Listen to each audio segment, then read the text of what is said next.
Good afternoon, ladies and gentlemen. This is your captain speaking. On behalf of the entire crew, welcome aboard Whiskyfile Spirit Airlines. Not actually affiliated with Spirit Airlines, just simply a joke about whiskey. Plus, we give you comfier seats, more legroom, and we offer full beverage services on all of our flights, including select whiskeys from my private collection. We're happy for you to join us with non-stop service from Edinburgh to Reykjavik, Keflavik. Our flight time will be about 2 hours and 20 minutes once we're up off the ground, with a cruising altitude of 35,000 feet, and the weather seems to be fairly nice once we're out of the pouring rain of Edinburgh. So it should be a relatively smooth flight once we're out of this. So sit back, relax, and enjoy, and thank you for flying with Whiskyfile Spirit Airlines. Now, I will be opening up the WSA flight radio. So Marmite, Todd, you are more than welcome to join on. You are coming to gate 5 at Edinburgh, Marmite. So better get running. We'll be starting the boarding process shortly. Now we are, of course, in the Boeing 737. It's a lovely aircraft, but a little bit complicated to fly because it is a modded aircraft, meaning it is not quite that friendly. Alright. Checklist here. We'll at least get batteries on. Oops. Let's control 8 at this point. Okay. Let's see here if I can remember how to do this. That's what you always want to hear from your pilot.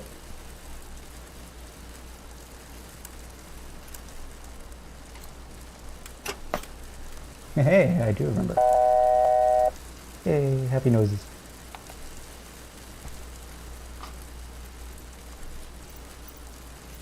Let's see here, where's my radio?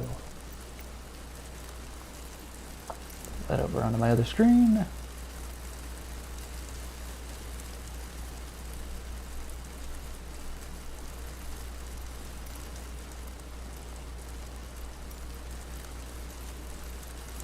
Edinburgh ground, Whiskyfile 2821, could you please connect the jetway to the aircraft? Whiskyfile 2821, the jetway is going to be connected. Yeah, it's okay, we're just starting boarding now. And I'll be starting with the aircraft, Marm, so happy to wait for you. If you want to join on the flight radio, I've got the WSA flight radio up on the GLR server, so feel free to join in if you want to talk.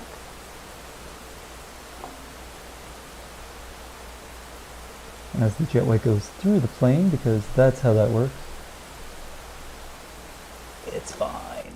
Everything is fine. That's cool. Alright. Let's get back to our checklist. Now. Come on. Wait, please. Thank you. Alrighty. We got standby power on. We've got external power. That's automatic. Alright. Engine generators. Pull these bad boys on. And to bleed air. Let's see if it's this one.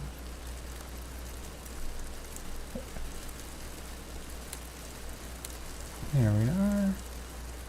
APU master switch. I always forget where this one is. There it is. Hey, at least pointed out to me. That's nice of it. Turn that on. And the APU starter.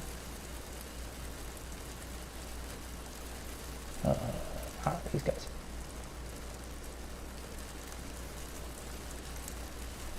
And there we go. So that should start up the APU. Start hearing it line up, but it's hard to hear over the rain.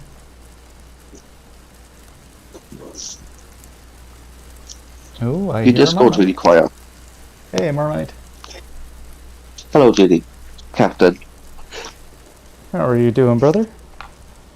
I'm good, I'm good. Yeah. Yeah, your Discord chat's very quiet. Oh, I think my mic might actually be dying. Because I just But on the YouTube video, it's What was that? perfect. On the YouTube, our video is perfect. I can hear you great. But when I join the Just Sport channel, it's quiet as shit. Huh. Maybe try boosting the sound, because I know I boosted the mic on my end. Just have a look. Give me a sec.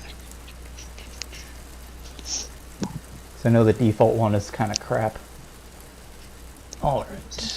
Continue starting up the plane. Oh,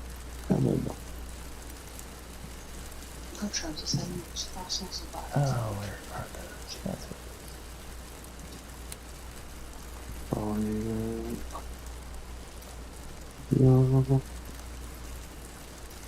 Yeah, keep the pumps.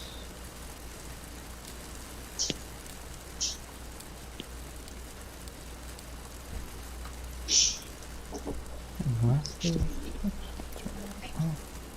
lastly we just need to.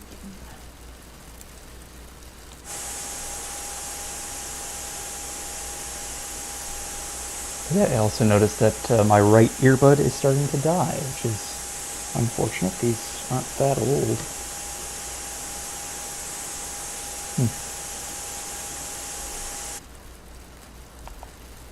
Silly cheap headphones. Well, we've got the APU all started up. Interesting.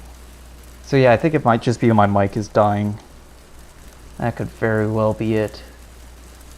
So what I will do is I'm actually going to come here into the radio. I will balance out Marmite's voice a little bit with mine, and hopefully that will work. Marmite, you still there? Yeah. I was logging through the settings. Like it's up all the way volume. On the Okay. Discord, I can't turn it up anymore. Yeah, I have no idea why it's doing that. But I think it might just be my headphones are dying. Angels fan said as well that you can use more than you. They sound alright on my end, it's just hard to balance the sound here. But given that we have the, we're going to be doing pushback shortly, I figure it is time that we should do the quick safety demonstration. We're flying in a Boeing 737-8 MAX. Now please take a moment and pay attention as we go through the safety information for this aircraft.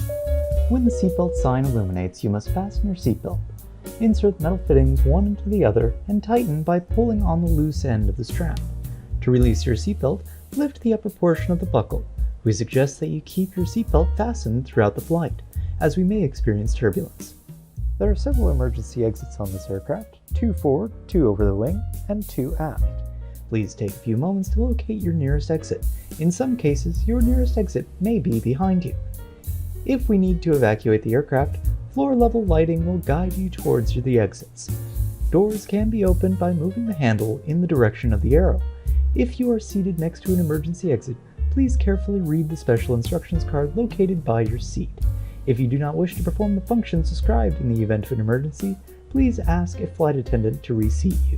Each door is equipped with an inflatable slide, which may also be detached and used as a life raft. In the event of a water landing, a life vest is located in the pouch under your seat or between the armrests. When instructed to do so, open the plastic pouch and remove the vest. Slip it over your head. Pass the straps around your waist and adjust it at the front. To inflate the vest, pull firmly on the red cord, only when leaving the aircraft. If you need to refill the vest, blow into the mouthpiece. Your seat cushion can be used as a flotation device. Pull the cushion from the seat, slip your arms into the strap, and hug the cushion to your chest. And please note, the doors are not flotation devices. Oxygen and air pressure are always being monitored in the event of a decompression. An oxygen mask will automatically appear in front of you. To start the flow of oxygen, pull the mask towards you, place it firmly over your mouth and nose, secure the elastic band behind your head, and breathe normally. Although the bag does not inflate, oxygen is flowing to the mask. If you are traveling with a child or someone who requires assistance, secure your mask on first and then assist the other person. Keep your mask on until a crew member advises you to remove it. At this time, your portable electronic devices must be set to airplane mode until an announcement is made upon arrival. If you noticed your video stream has stopped, that's because you fell for that and I will never get tired of that joke. We remind you that this is a non-smoking flight. even though some of you think you look cool doing it. Tampering with, disabling, or destroying the smoke detectors located in the lavatories is prohibited by law. You will find this and all other safety information in the card located in the seat pocket in front of you. If you do not have a seat pocket in front of you, you're probably not actually on a plane, which we don't find all that surprising. We strongly suggest you read this card before takeoff, and good luck if you don't have one. If you have any questions, please don't hesitate to ask one of our crew members or in the chat next to the video. So sit back, relax, and when we're safely at cruising altitude, pour yourself a glass and enjoy your flight on Whiskyfile Spirit Airlines.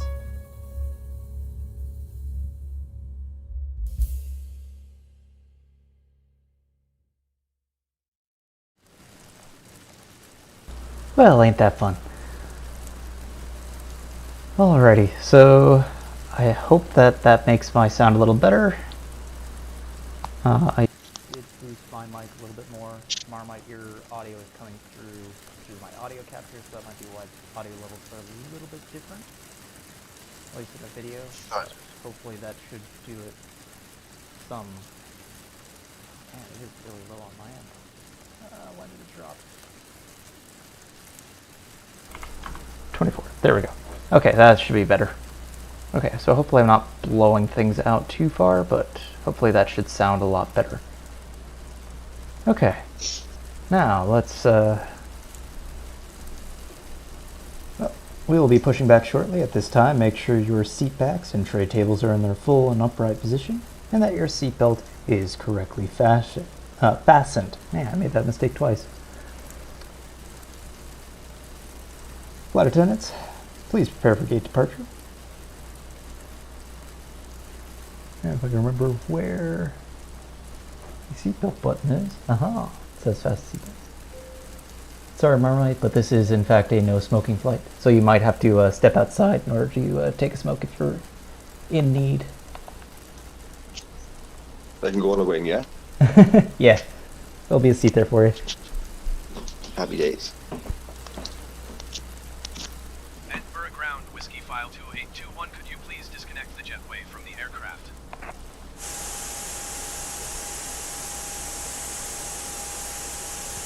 AlphaTauri.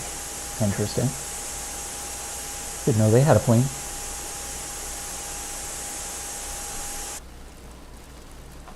Alrighty. Now let's actually go into our ILS, or our IFR stuff here. Edinburgh ground, Whiskyfile 2821 IFR to Keflavik, ready to copy. Whiskyfile 2821 is cleared to Keflavik Airport as filed. Takeoff runway 06 climb and maintain 9,000 feet. Get that on Departure yet. frequency is 119.875 squawk 3076. Whiskyfile 2821 cleared to Keflavik Airport as filed. Takeoff runway 06 climb and maintain 9,000 feet. Departure on 119.875 squawk 3076. Hey Jerry, welcome to the stream. 21 readback correct. Contact ground on 121.755. Good day. And it wasn't a Spitfire, it was a Mustang actually, because I don't have the Spitfire on here yet. Edinburgh ground, Whiskyfile 2821 with Quebec ready to Very taxi short. IFR. Whiskyfile 2821 taxi to and hold short of runway 06. Spitfires are the best Taxiway planes. Echo Alpha. Contact tower on 118.705 when ready. If you can hear any background noise, let me know because the washing machine's going. Okie doke. Taxiing hold short I'll go runway all the way to the other 06 flight. using Probably taxiway go Echo back. Alpha Whiskyfile 2821. Alrighty. And we will be doing our pushback here. Edinburgh ground, Whiskyfile 2821 requesting pushback.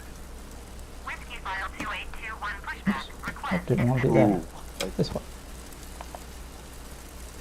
Actually, I put the landing gear up, but when it's on the ground, it won't do anything. I gotta wait for the tug to go through my landing gear, because that's how that works. we got a Mustang versus Spitfire argument going here. Oh boy, yes we do. What did come first? What was made first? Spitfire or was. Mustang? Mustang was developed in, I think it was first flown in 1944. Spitfire was back in 39. but they had like multiple iterations of the Spitfire. I know they were like up to like Mark, what, 24, I think, by the end of the war. Or the Mustang only had 4 iterations, I think. I think the D was the last one. I gotta stick with my gun and say the Spitfire is the best, because they say that if it wasn't for the Spitfire, we wouldn't have won the war. True. They would have had a lot more work to do once we got into it. Genuinely, people do say that if it wasn't for the Spitfire. And not to discredit the Spitfire, but I think a lot of it was just the advantage of being over Britain. A lot more to fight for and a lot easier to resupply from the British standpoint.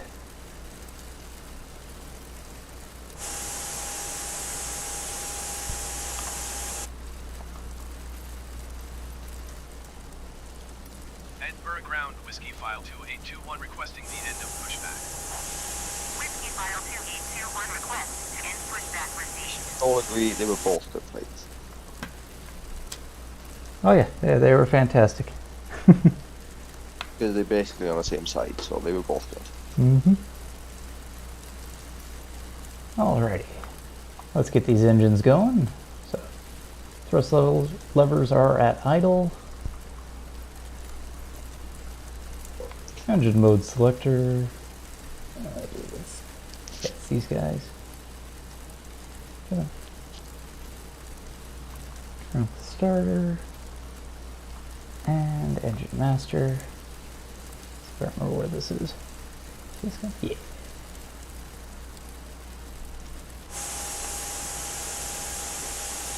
So, starting up engine 2 first, as is typical with Boeing aircraft. I don't know why you always start engine 2, but that's just the way they work.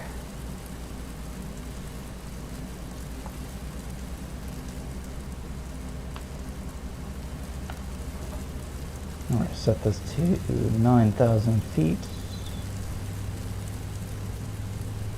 Auto throttle on. Flight director we want on.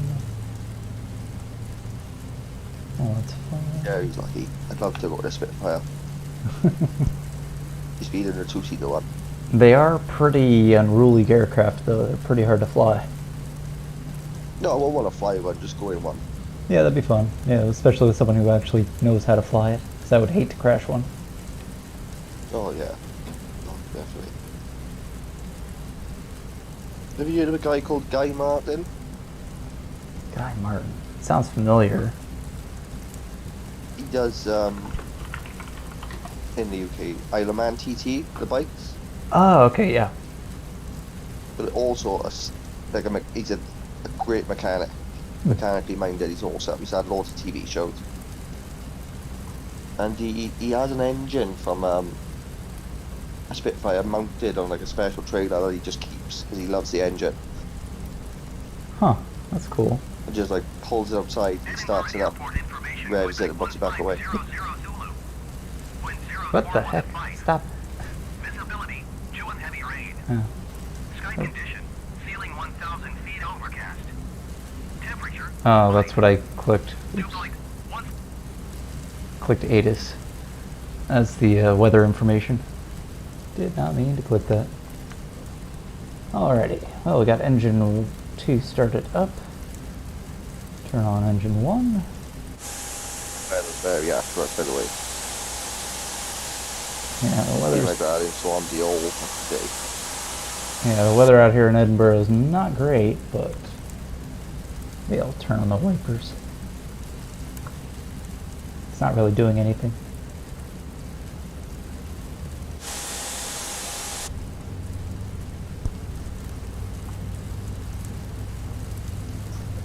I drive a Mustang every day.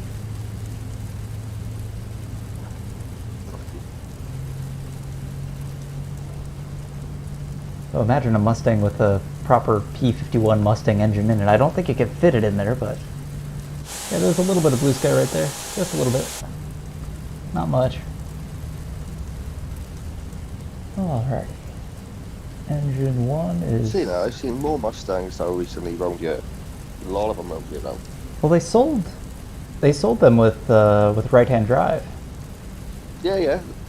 You can buy them from a dealership. That's why I see so many of them. They're quite popular. Yeah, they're great cars and fairly cheap. Although I don't know what the markup price would be in UK prices. I think you could get one for like 30 odd grand, brand new. And I think that would be a V8. Okay, that's not terrible, because I bought mine for 15,000. But compared to some of the like cars that you can get brand new for 30 grand over years, you could bargain. Yeah. Alrighty. Like, obviously you got a V8, then you got an EcoBoost one. You got an EcoBoost one over there? Do I have what? The EcoBoost Mustang. Sorry, I'm not hearing you right, Marmot. Over there. We get an EcoBoost engine Oh, over here. yeah, the EcoBoost. Yeah, we have that one and the GT. I think those are the only two that they sell now. They used to sell a 6-cylinder. That's what I have. Yeah, we didn't get the cylinder over here. It's a good engine. I just like the naturally aspirated, but the $15,000 price tag on it was just too good to be true, so I had to go for it. But most of the ones you see over here are the V8s, in all fairness. It's a phenomenal engine. Because it spits out 460 horsepower for the anything 2018 onward, which is just kind of insane. That's what I mean, like that you can get one of those 30 odd grand, maybe a bit more time you chuck extras on it. No, Brand new. For that that's sort not of bad. power. And you, for 30 grand brand new, you won't get nothing else near that performance. Yeah. Like you maybe, like a Golf GTI is more money than that. That's ridiculous.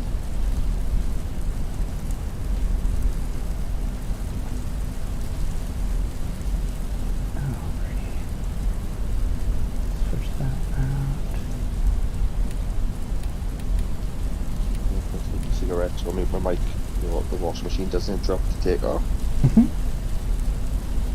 Yeah, we'll be taking off shortly, so.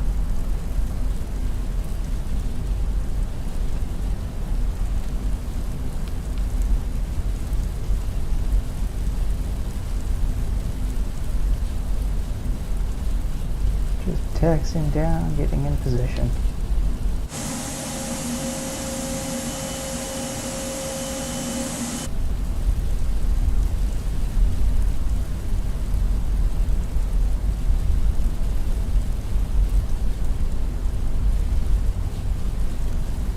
Bold position there, Duncan. Wonder how they'll take that. For me, I don't really know the visual difference. I don't think so, but I can put in failures and stuff like that if I wanted to, but I'm not great at troubleshooting. So I will not be having any of the engine fires or engine failures or anything like that that you could do. Maybe one of these days I will, but for the moment I'm still just familiarizing myself with the aircraft and how they work.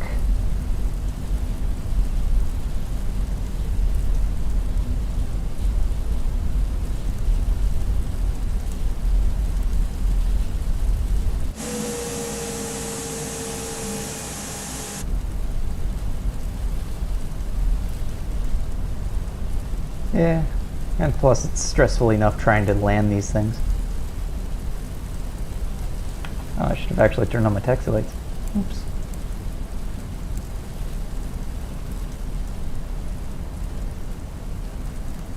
Let's just assume those were always on, all of these, because I was supposed to turn these on before.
Alrighty.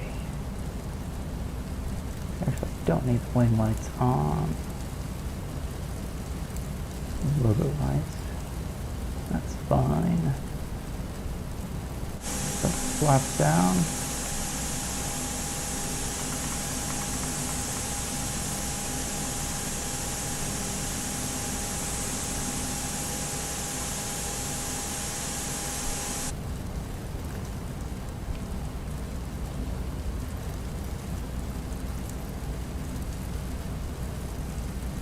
Alrighty, let's request Tower takeoff here. Whiskyfile 2821 ready for IFR departure runway 06.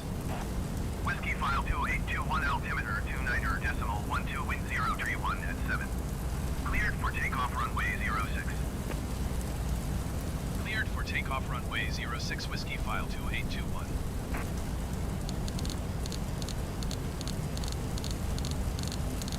Very low pressure here. Just gonna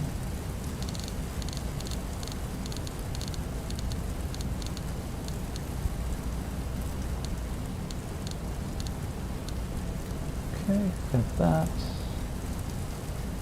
Nothing was on. Alright. Ladies and gentlemen, prepare for takeoff.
Yep, we're just taking off now.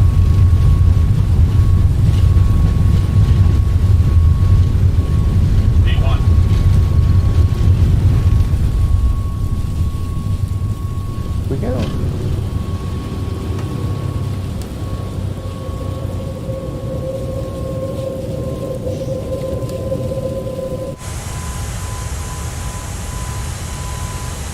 Whiskyfile 2821 contact Scottish Center on 119er decimal 875.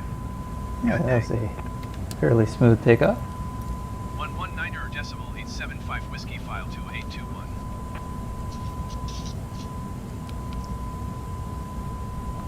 Talking of Mustangs, obviously we watched that SWAT series, right? Mm-hmm. And the car, some of the car series, those Dodge Scottish Center Chargers, Whiskyfile 2821 is passing you 2,500 probably feet, see them all the climbing time, the 9,000 pop up feet. police ones. Whiskyfile 2821 Scottish Center altimeter 29er decimal With all the 12 police continues use of India in Victor America. Golf 3 as planned. Which Like police? Dodge Charger. Oh yeah, yeah. They got a lot of Dodge Chargers. Surprisingly enough, the Ford Explorer is actually the most popular police car in the United States. Yeah, it's designed for the police, that one, isn't it? Sort of. I mean, they did and they didn't, because Ford used to have the Crown Victoria, which was a, so you would call it a saloon. It's had a V8, pretty good amount of power to it, and it was just a phenomenal car. But they ended up discontinuing it in 2009. They needed something to replace it, so they tried it with the Taurus, but that didn't really take off. And then they got the Explorer. A handful of police agencies tried them out, really liked them, and they've been using them ever since. So they do have a special modified one that the police use, so it's got a bit more power, sits a little bit lower, has a better center of gravity, so that way it can take turns better. It has a bit stiffer suspension. So I mean, these things are hot rods. They'll do 150 miles an hour easy. Probably much faster than the Vauxhalls that Cordell's driving around in. 201 climb and maintain flight level 200. Yeah, well. But yeah, in this series, the small one, they drive around in these Chargers. Whiskyfile 2821. New shape ones. And they got an undercover one in grey. He was like, I want one. How much is it for a Dodge Charger like that? For the Hemis, you're looking probably about 40 grand. They still use Hemis, or do they? Yeah, they do. I thought they were V6s. No, they'll use the Hemis. How much did you say it was? About $40,000. So, well, it's more expensive than a Mustang over here. Yeah. Mustang's If you the best import bang it, for the buck. They don't sell them in America. They what? They don't sell, obviously, the Charger over here, only in America. So we'd have, if you want to, you have to import it in. So that would be extra cost on top. Yeah. It's probably too hard to get it in with the regulations and whatnot. Although Dodge is owned by, or at least it used to be owned by Fiat. I don't know if it still is. Wait, what Fiat? Yeah, they were. For the last 10 years, they were. They used to be owned by Daimler before that. Mustang. They're not that different, really. Dodge and Ford, not that different. To me, they're not the same. Yeah, they were a similar sort of, like, they were competition.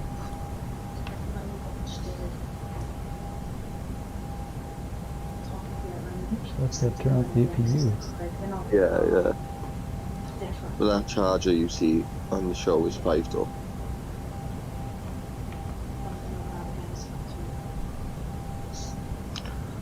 JD will get one, but anyway. What would I end up getting? Charger. Ship it over for us. Oh, we got our first spam bot. Yeah, I see you. And report. And unwanted commercial spam. What's Get this off. for? Just basically it's like a Russian bot or something like that. They like to spam various things. So. Oh, right, yeah. Figured Cordell, I will add you as a moderator. That way you can also take care of that, do your policeman duties. Ah, 'tis lovely flying above the clouds.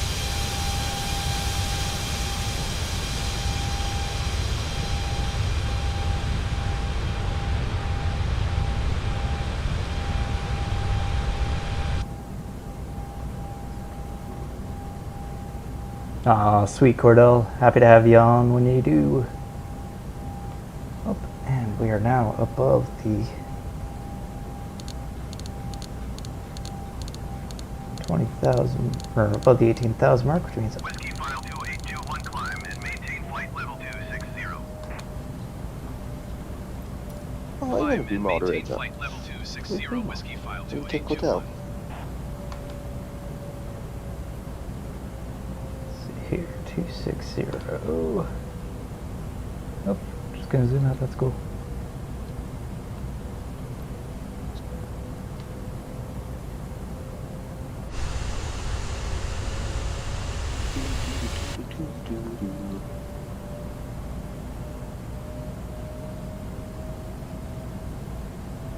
Alrighty.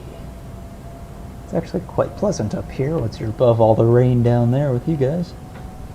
So I'm guessing this what's that random cloud doing? Just one random, very white cloud. Huh. Okay. It's kind of confusing.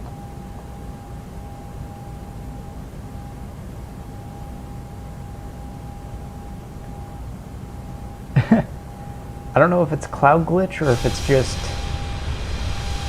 very sparsely clouded up here, because it is doing live weather, so it's going off of what is. Oh. How is you not a moderator, Marmite? I just said that. Yeah, but I didn't Said realize that maybe you Marge weren't. Kick Cordell. Well, it's been rectified. Ooh. What's it called? Don't let the power go to your head. Responsibilities. Responsibilities. Probably not, no. But Amy's got dead, she wanted the race. She wanted to have a go about the new lot.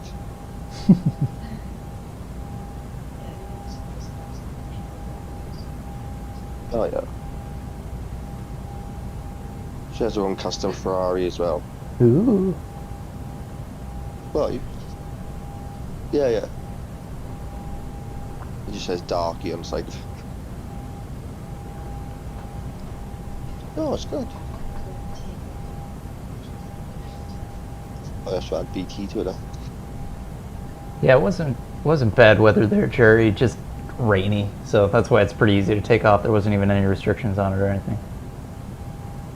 Ah, Scream, but you're making me feel old by calling it a classic. So thank you for that, finished it Cordell. already, Cordell. It's not that long of a movie.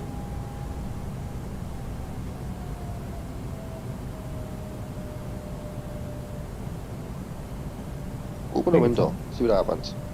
Well, what was that?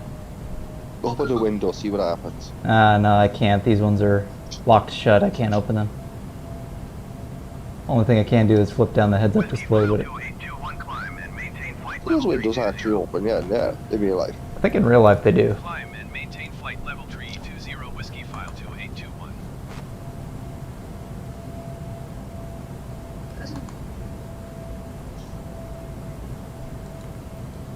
But I got a nifty heads-up display that I could look through if I wanted to. It's like a fighter pilot. Come on, go away, stupid thing. What time's meal service? Meal service. Well, we are actually at cruising altitude, so the lovely flight attendants will be going around and bringing you drinks. Once you're safely at 35,000 feet, they will start meal service, so you can get yourself a sandwich, which I might in fact do because I'm kind of hungry. It's all included with the ticket price. Of course, and you're in first class, so of course it is.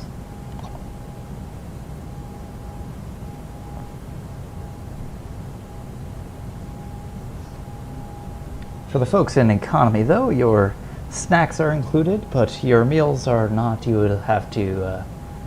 Actually, no, meals will be included, so you have to pay for your whiskey. That's the only thing. Oh, I But get free whiskey though. of course, you're in first class. That's all included.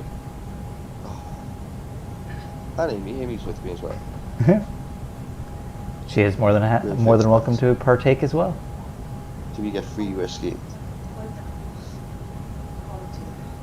I'll go first class.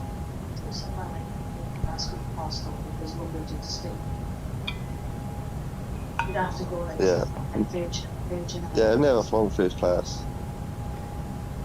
To be honest, neither have I, but I'm far too Yeah, cheap I to think- ever want to.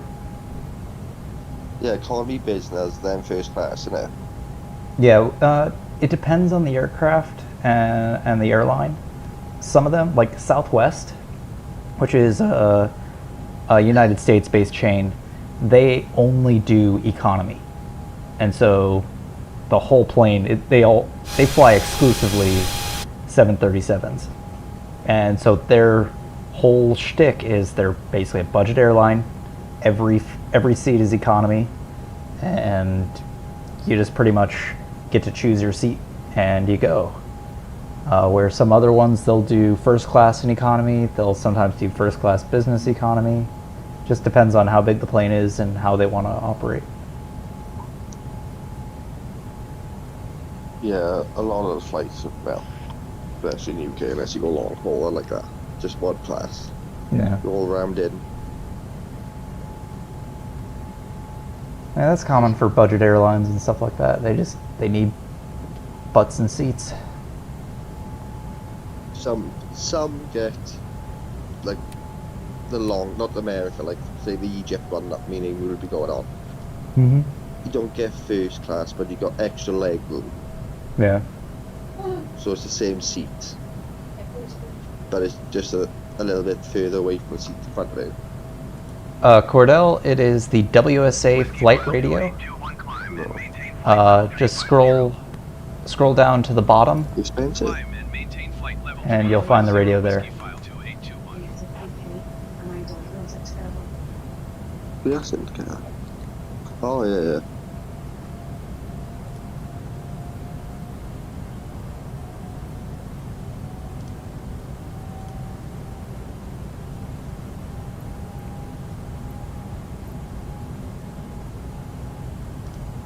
Kerry's asking what's the usual flight time to Iceland. Well, it's the same as what it'll be on you, isn't it? Because it's 1-to-1. Yeah, it is. So it's at the beginning of the flight, I said it was about 2 hours 20 minutes once we're in the air. So we've been flying. Let's see, we've been flying approximately 40 minutes, but there was about 20-25 minutes or so that we were on the ground. So it's going to be probably about another 2 hours before we before we land in Reykjavik. On the GLR, go Huh? through all the channels to the very bottom. Oh, you're telling There's two Cordell. voice channels at the very bottom. Yeah, Cordell, just scroll in the channels, scroll all the way down at the bottom. There's a thing that says voice channels, and there's WSA flight radio. That's what Marmite and I are on.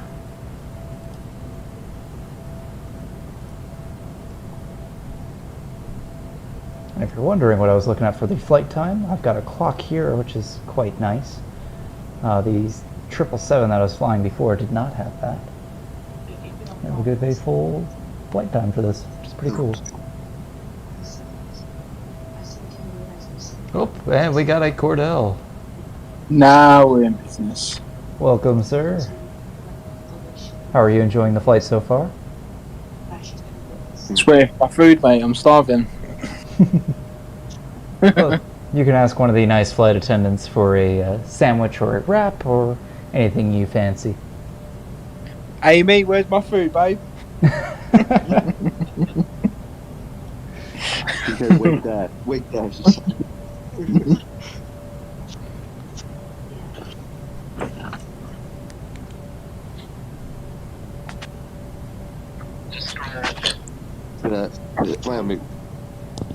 Yeah, you're the Irish test.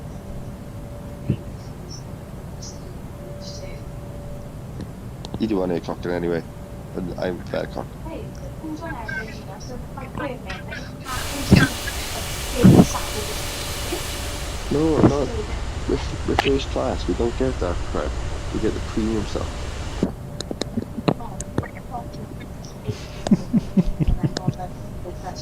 Yeah.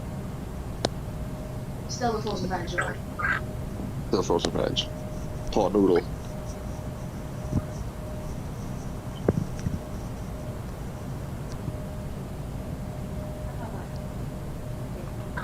Wait 2 seconds.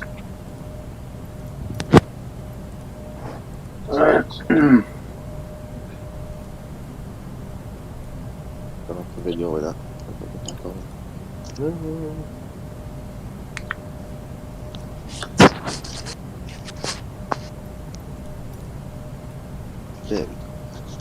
Clearing off my checklist there because I still had it up. Didn't need it anymore.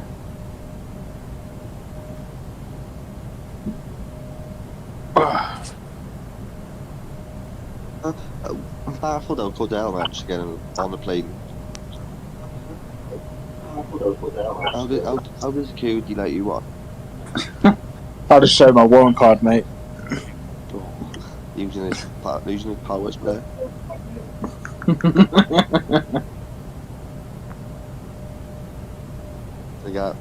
I'm a cop, let me on. Yeah, pretty Well, much. you can be the flight marshal. Yeah, keep the unruly passengers at bay. I can't tell if my video's froze or we're just stuck in an angle. No, we're just... Well, I always pop out and stuff like that too, so I keep looking around. The way you can tell if things are moving around, you can see the instrument cluster down here, you can see my radar, so if I'm ever just in the cockpit, basically I'm just monitoring things, making sure the plane stays in the air.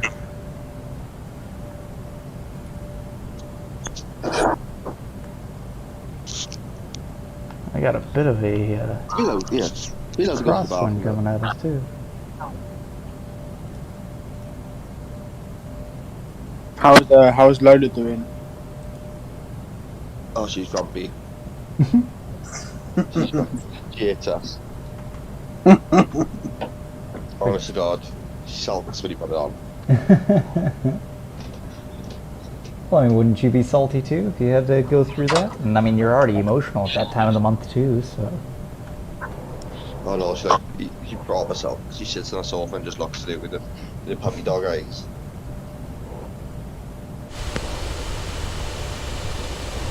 Thinking, why have you got this and that beyond me?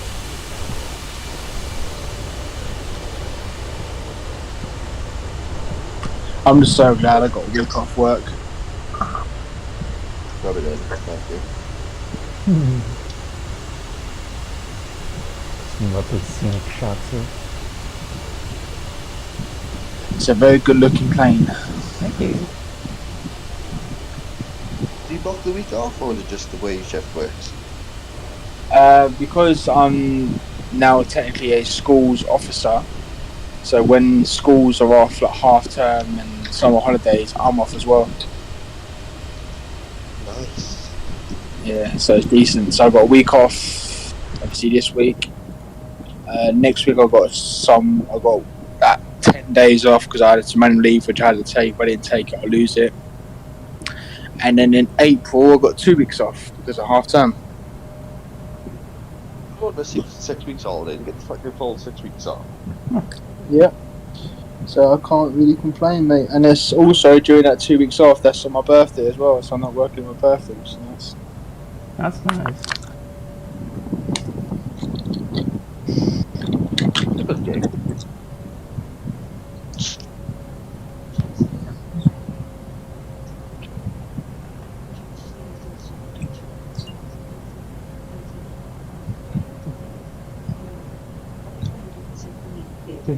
Nearly 30. 4 years off.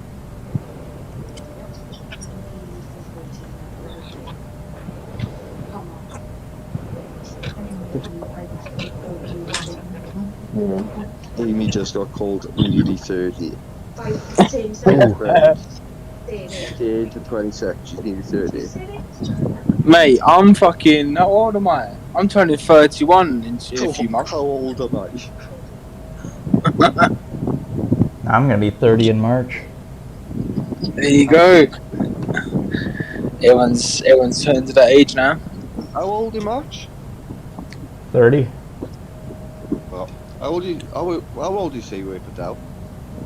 How old am I? Yeah. I'm currently 30, turning 31 in April. He's older than me. Am I? Yeah. Nah, I thought you was older than Yeah. me. No, you're older than me. I'm 31 in August. Oh no, but we're the same academic year though. Yeah. I was the youngest in my year though. Yeah, it's about the same. Because August is literally the last month of the academic year, ain't it? There was only one person in my year that was younger than me. Jesus. Maybe just August.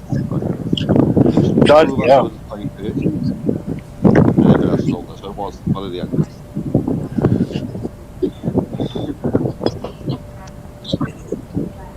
Yeah, I'm an Aries baby. Aries. You star sign. Mm-hmm. Same as me. You an Aries as well? I am. No, I'm a Leo.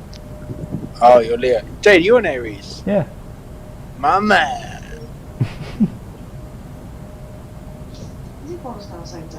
No, do you follow the star signs? I got my star sign tattooed on me. Have you? Wow. Yeah, I got Yeah. a ram tattooed on my back. Yeah, do you read like the daily star signs in like the papers now? No, I don't. Every now and then I read it, but I wouldn't say I'm a follower of it. I think it's true. It's 50-50 really. It's like when you read a star sign, it's like, oh yeah, that does sound like me. But then other star signs sound like me as well. But I wouldn't say I'm a believer in it, but I use that as some type of guidance. freedom. Like you put a scenario into your head, like, oh, yeah, that's me, and that happens. Yeah. And JD, I know why it looked like we were stuck or not moving. And why is My that? video was paused. What? I'm not paused. Everything seems to be running on I mine. do, Anthony, I do miss you, mate. You know that. If you're film, you want to scream. Oh yeah, yeah. Amy's got it because you all went offline, so she wanted to race you out.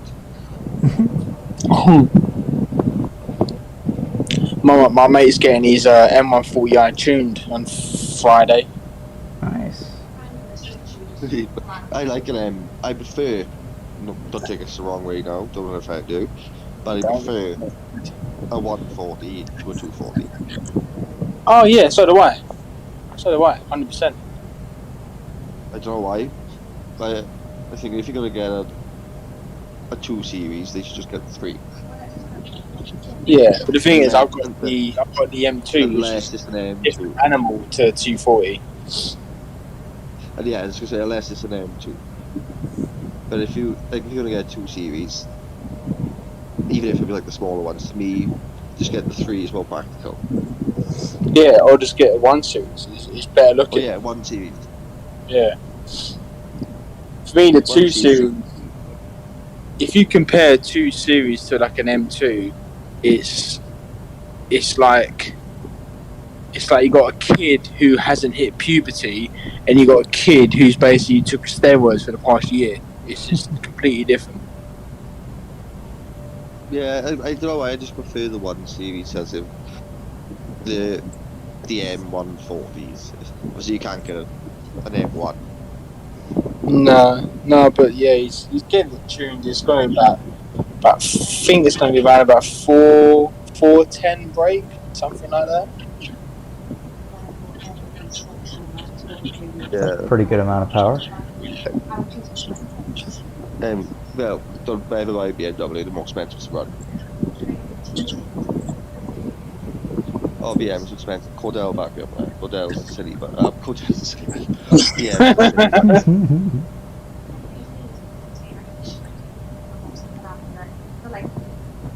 Yeah.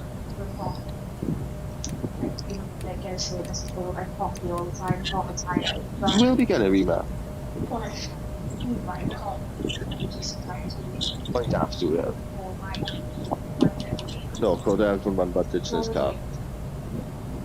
I don't know, what tyres do you use, Cordell? What tyres? Yeah, what brand? Michelin PS4Ss. No. What size are they? 19s all round. What width? What width on the back? 265. Yours with 225s, yeah. Yeah. Yeah, but if Cordell had a budget on his car, he'd probably be in a fucking Edge before he knows it. If you're gonna buy a performance car, you've got to be able to keep running as well. Yeah, it's the maintenance, man. I mean, like I said, I'm changing my pads on Thursday. I've seen And loads of people buy those quick cars and then not be able to afford to run. Yeah. Put it right. Yeah, Jason, me too, my mate. He's the same. He had RS5, and yeah, the car was quick as hell. The V8, 4x2 V8. Yeah, but like he was putting Nankang performance tyres on it. no, Michelin, for me, Michelin are the best brand in tyres out there. Really, in my opinion. How much is one tyre?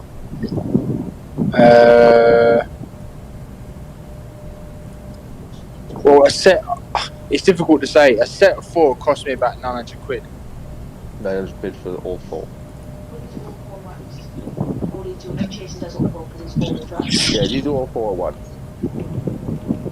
Hey, You change all 4 at the same time. I did. Well, I did for my BM. Yeah, I did, because all of them kind of needed changing. Wow. But now, on my rears need to be changed. and I Yeah, you think got that cost me about, I'm going to say like 440, 450. So it's about 220, 220, 230 a tyre. Nice. It's this not performance terrible. tires for I'm gonna get a sandwich, maybe fellas, so I will be right back. 60 quid Amy's worth. 60 quid. I fucking wish. It's like 75 is like. Yeah, but like we had them cheap, but that's budget. Like I don't even know the fucking name of the tire. Yeah. I wish my tyres were that, mate. I fucking wish, honestly. Yeah, but with obviously with Amy's cars, and obviously no one was bigger. You can get away with using the budget. Yeah. The thing I can check now because I get my tyres from Black Circles, so Yeah. I can tell you exactly how much 2 rear tyres will cost me. Give me a minute and I'll let you know exactly how much. This is including fitting as well.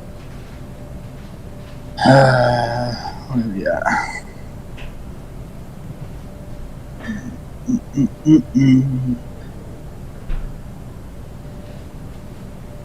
Continue. Fucking hell, they've gone up in price. Jesus Christ. Oh, I'll get 15% off though. That's decent.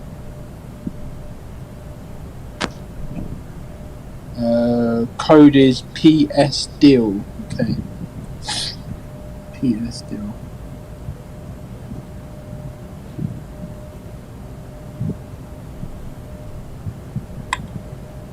Too expensive tires. Best tires I've ever bought for any of my cars were Toyo Proxies. Oh, really? Yeah. They were good tires. Right, so without a discount, 2 rear tyres will cost me £556. Fuck that. Like the rock. Yeah, for 2 years. What brand are they? Michelin Pilot Sport 4S's. So they're basically 278 quid a tyre. I bought cars for less than that. However, Yeah. with my 15% discount, they're now £239 a tyre. So together they're 478. Like without this discount, that's our first one. Yeah. That's Like I with said, the discount. Even with the discount, I bought cars cheaper. Full cars. I said it the other day. Because I wanted some hard sell. 80 quid was cheapest for yours here. JD's gonna get a sandwich. It's quite scary that the pilot's just fucked off and got a sandwich.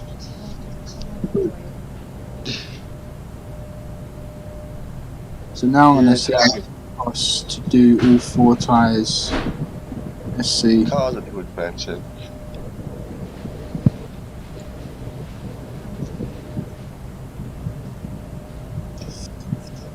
Ooh.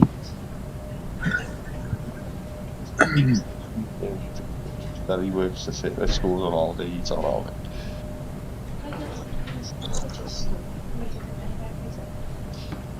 Is your traffic order? There's no one to block. Can't go outside the school. Fuck people, can you? And I'm back. Yeah. Did JD just say he's back? Yep. Just No, I'm I making just myself a said sandwich. You just put it- like left the plane when I get a sandwich. Yep. I like that I have So here we text that I go. just For put in there. all 4 tyres, it will cost me £962. Sod that. No. How much are your tyres for your Mustang, JD? Let's see. Probably about 100 and... Let's see. I think it's about 140 a tire. So I've got... what do I have on mine? It's about the same as a pound or a dollar, isn't it? It's close, but I think the pound is still more. And what tyres are they? What brand? I'm trying to remember.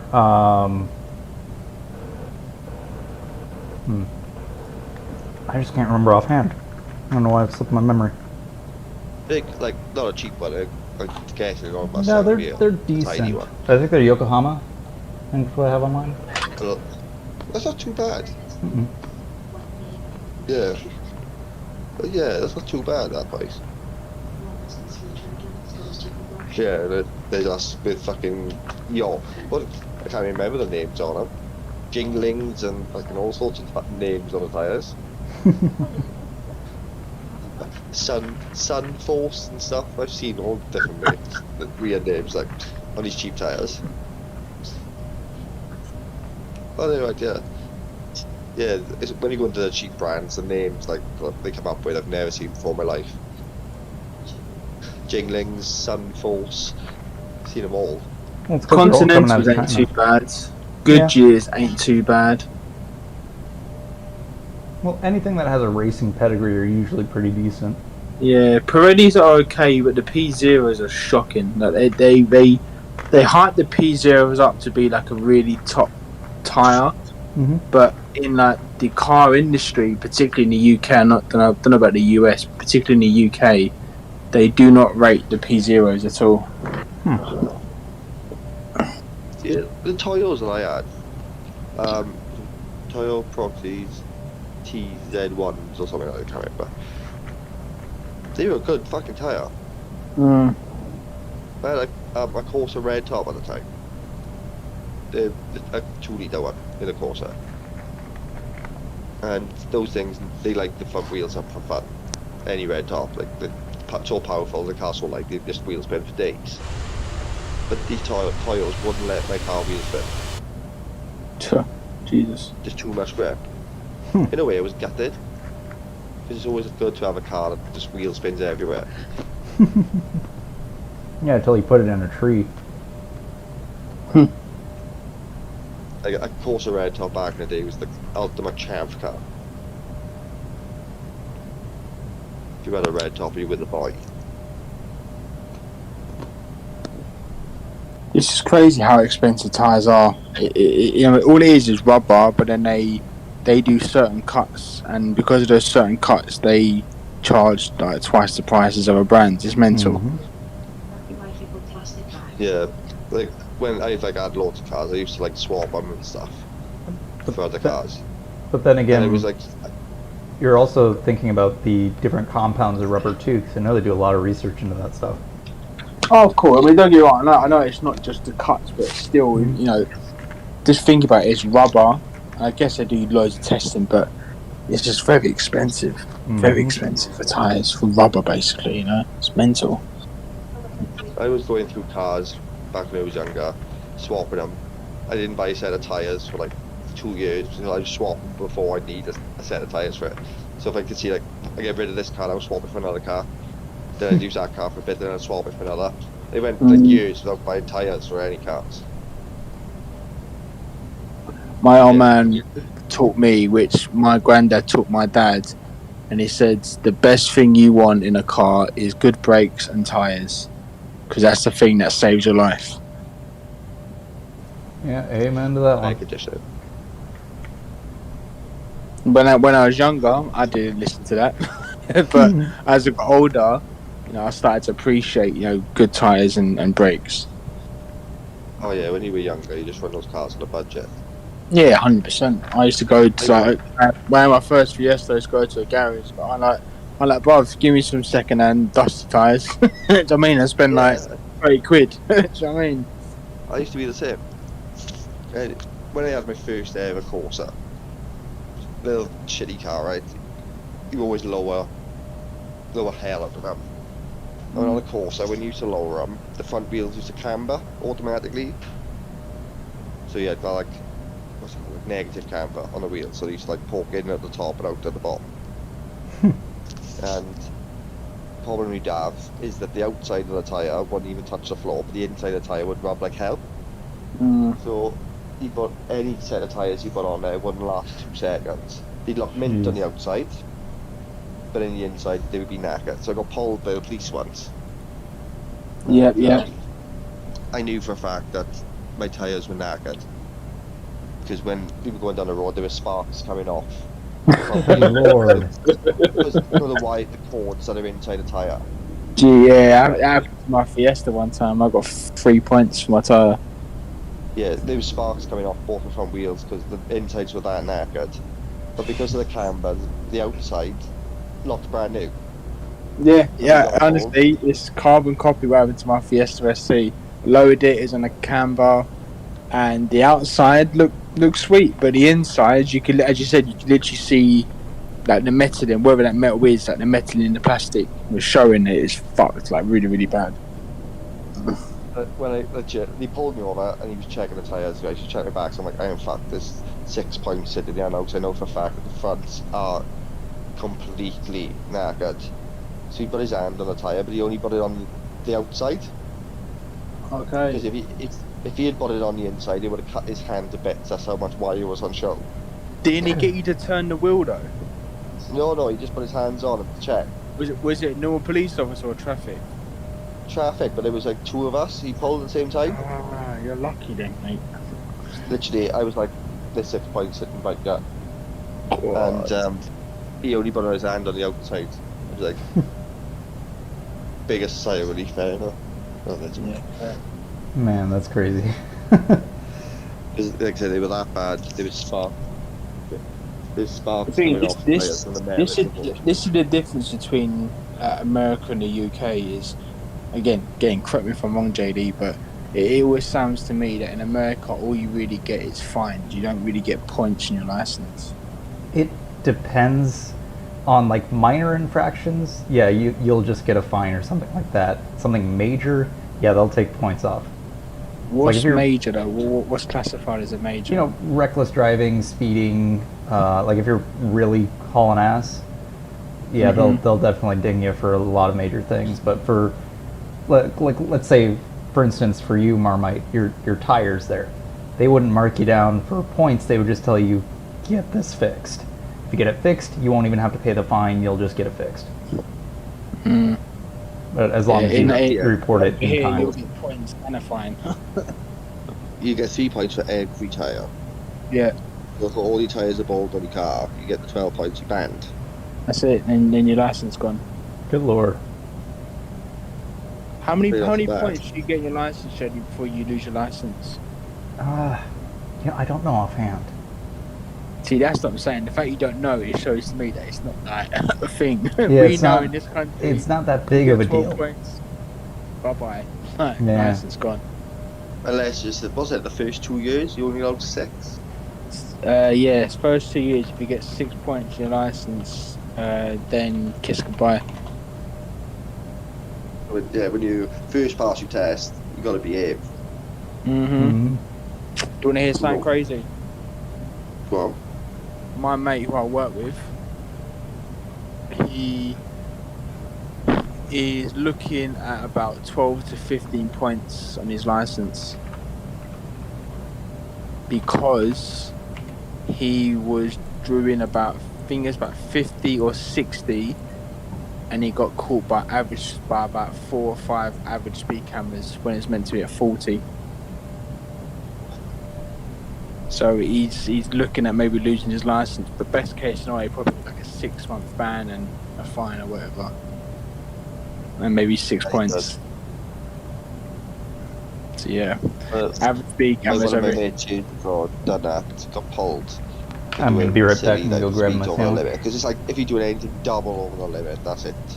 You're knackered. Yeah. But if you're doing like on a 30 road, you're doing 60, which isn't that bad if you think about the speed. You're done for. But I think if you do it on a motorway and you do double, that's what, 140. Do you get much average speed cameras your way, Marmite?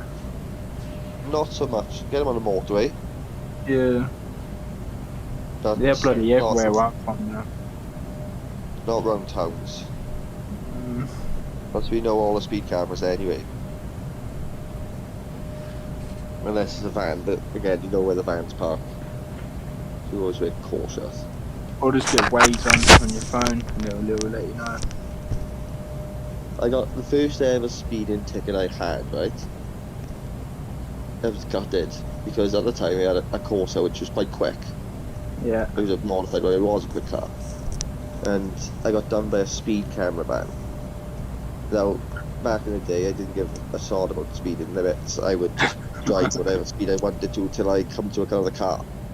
Mhm. And I got done going to my mates in a 30 zone, doing 34.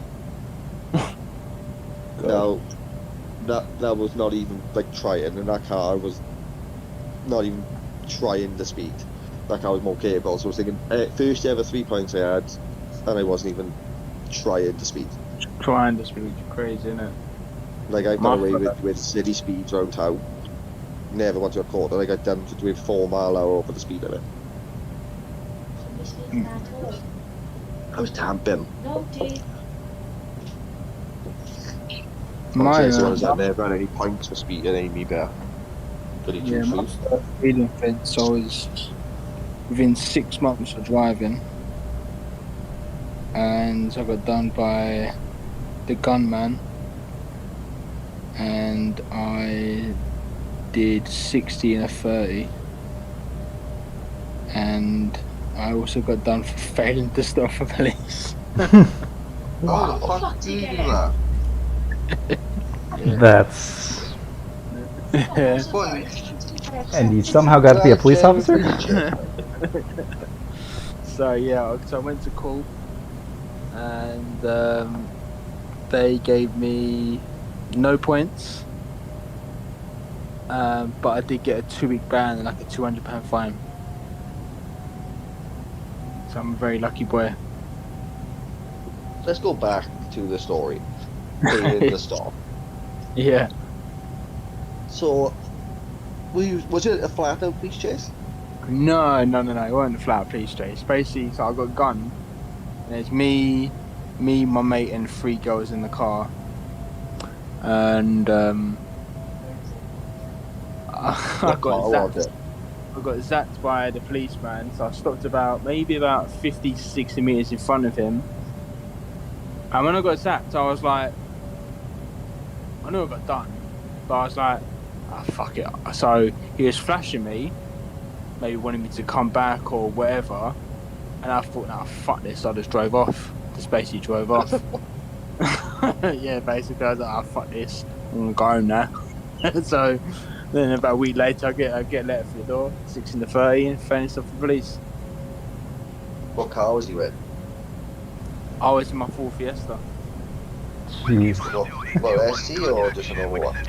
No, my first ever car, a 1.25 Fiesta.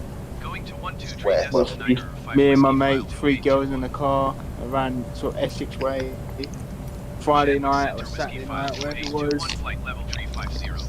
Really fast. I was like 17, I think I was 17, 18. Whatever. I think I was 17. Yeah, that was my first Yeah, once time. had a police chase, right? Without knowing I was having a police chase. Honest to God. Back when I had that moped, that was all about the other day. Oh, the Not moped far. one. Yeah. Not far from my house, there was a McDonald's. So we all left McDonald's, I was going home. And I was flat out on the way home. And I used to keep my moped in my hallway because I lived in a terrace house. I had my back out, my garage and stuff.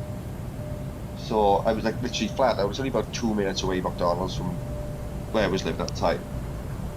So apparently I was going through Norris somewhere where I was living, and I didn't see a riot van. Yeah. And some of the boys like further back seen this riot van flip round and start chasing me. Mhm. But my moped was quicker than the riot van. So it tried to chase me. So like I said, I didn't realise it was even chasing me. Got back to the house. He got the moped in the hallway. Closed the door, locked it, and everything. And then they all ring me. Yeah. Oh, Yeah. did the cops I catch you up? I was like, no, why? Like the riot van was chasing it. And as I look out there, that spy hole of the door, you just see it flying up the fucking road. But at this point, I was already locked the moped away and didn't realise I was getting chased. Yeah. Mama, have you heard of the unit in police called TSG? No. Never heard of the territorial support group? No. I mean about okay, well that's the unit I'm looking to get into in the next sort of like 18 months. What do they do? They specialise in like drug bust, raid bust, riot police, big protest things and all that type of stuff. They wear helmets, shields, Right. They're the all bad that boys. type of stuff. Yeah, they're running in a big bully vans. Got it.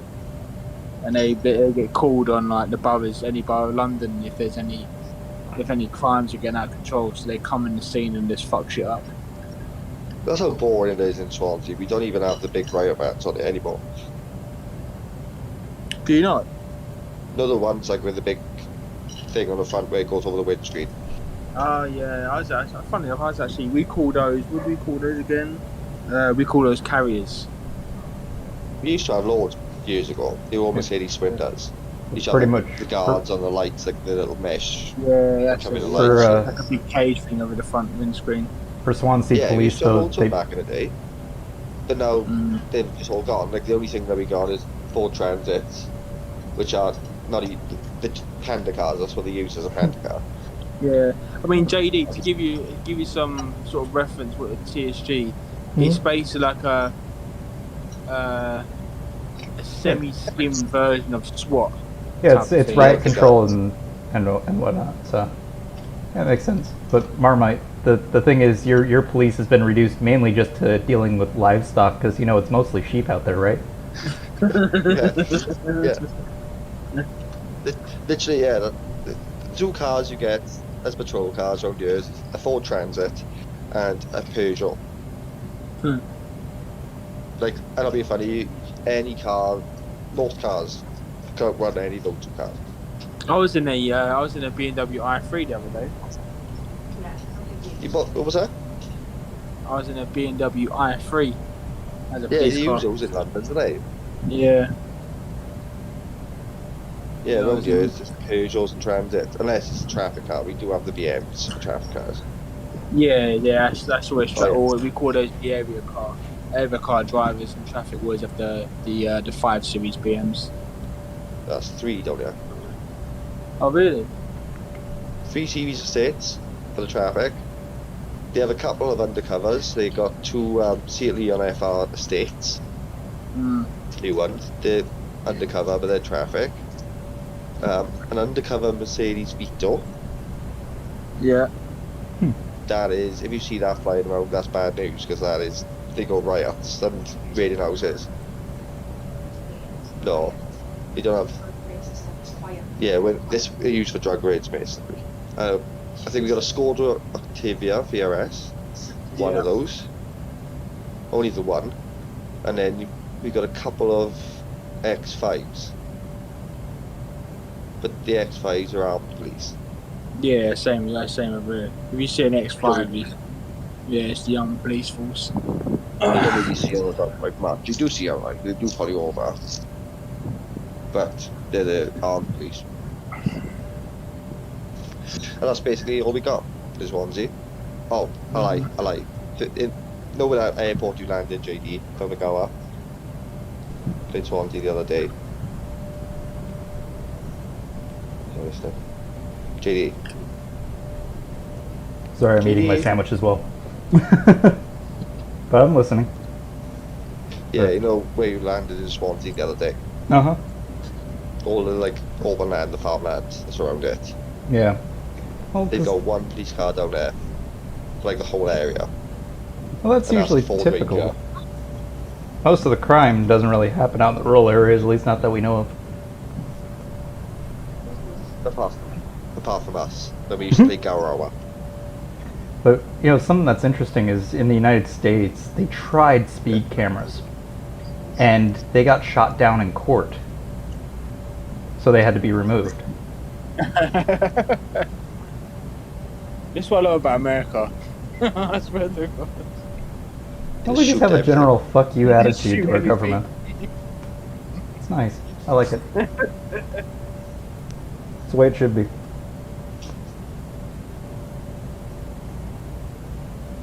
Yeah, but there's nothing exciting that goes wrong on Swansea. They don't even need excitement in these cars.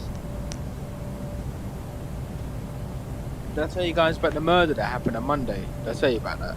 You told us a bit about it. You told us that you were doing the paperwork and stuff for it. Yeah, well, I was trying to solve, trying to get some intelligence. So I found the person who done it, but I just basically found out more information on who done it and stuff like that. But I went to the crime scene the day after, on the 7th floor of this tower block, and where I was basically where he got dragged by the police and ambulance service trying to save his life, and all I basically saw was a big pool of blood. Poor guy died pretty much instantly when he got stabbed. Jeez. Yeah, fucking horrible. But they arrested 2 people, arrested a 14-year-old on the day. Believe it or not, 14 years old. But the second person they arrested is, well, from the intelligence I've received and I've heard, it's probably most likely going to be him. I think he's maybe like 17 or 18, something like that. Yeah, hello. Speaking of crimes, Mhm. you're a 14-year-old. About 20 minutes in the car from where we live.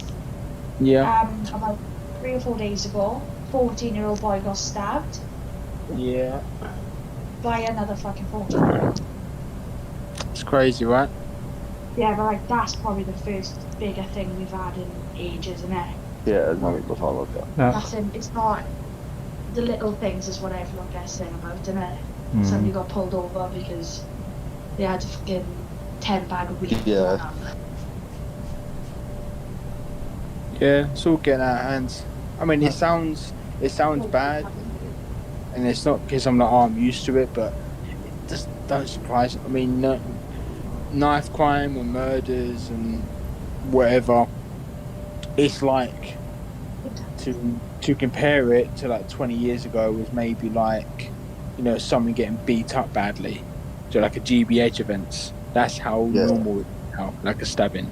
You know, where I'm from, it's just that's what it is. And this murder was the first one in London so far this year, and it happened literally down the road from me. But yeah, we'll answer that question. Is it like it's just like a fight? What's the difference between manslaughter and murder? So again, it's all about proof and evidence. But in a nutshell, let's say, for example, God forbid, touch wood, let's say me and Anthony had a fight, and let's say I punched him. I would win. Let's just say I punched him, and I killed him. Yeah. But obviously, my intention wasn't to kill Marmite, it was just a fight. That could well be classified as manslaughter. The head, hold to the floor, smack her out type of thing. Yeah, something like that. My intention wasn't to kill Marmite. My intention was her. But it's all about of my intentions. What was my intentions? It's a real difficult one to answer that question and to prove my intentions. So say like Yeah, it's like if you had a gun, then no. If I had a gun and shot at Marmite, that's murder. It's not manslaughter. Because clearly, or you like, know, or something like what- that. Like what if you I'm come out, you know, what I'm No, using in say- terms of a weapon, you know, is, you know, I'm trying to do some serious harm, so it will be done for murder. Say like not so much here, but you hear about it more in America. Somebody goes into somebody's house, but they haven't robbed anything, but they've killed somebody in their sleep. That's murder. Like that's their intention was to kill somebody.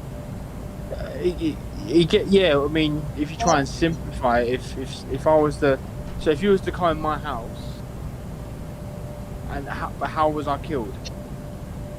That's the thing. How was I killed? Shot in your sleep. yeah, it's murder. Yeah, You went in with a gun. yes, murder. Clearly, yes, murder. Is it all about premeditating? But also, So, like- also as well, there could also be a thing where, let's say me, Anthony, JD, and Amy was in the same room, yeah, and let's just say Amy, say me, Anthony, and Amy were like friends, and JD was someone we didn't like. Yeah, and let's just say that Amy stabbed JD and killed him.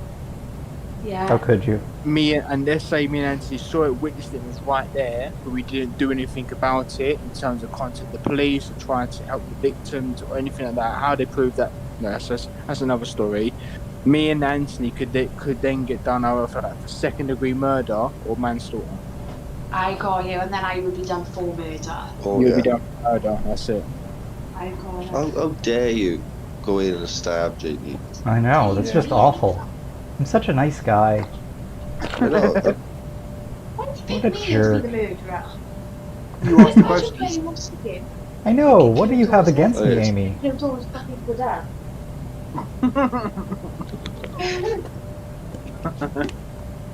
See, Is it because I had a that- sandwich and didn't share? That's like the simplified version of like to try and explain manslaughter. It's basically like if you didn't mean to kill somebody but you did, that's manslaughter. Again, depending on what you use and the incident, and it also can be if I was in the same room or area and you killed someone I was there and didn't do anything about it, I can get done for manslaughter. Yeah, the fight one is the best example. That's the best. Yeah. If I had a fight, Anthony punched me and killed me, that's manslaughter because your intention wasn't to kill me, it was just a fight. But again, it's a real difficult one, like I said, because you got to prove someone's intentions. Now, how can you prove that? You know what I'm trying to say? It's a very sort of like grey area. Which is why in America, if I'm not mistaken, JD, can they still use the lie detector test?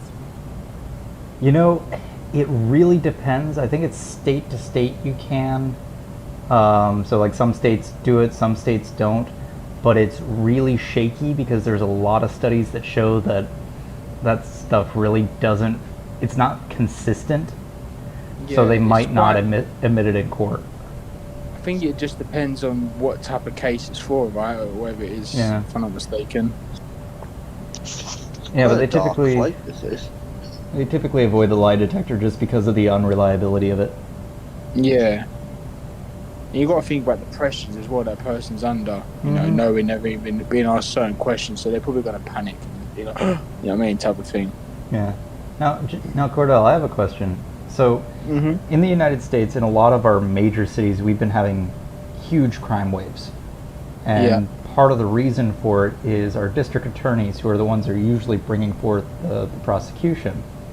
They're often just sort of almost either not pursuing cases and just releasing people, or giving them much lighter sentences to the point that basically there's nothing really deterring most criminals from just committing crimes and stuff like that. Is that common in London too, or is that just something that's happening over here?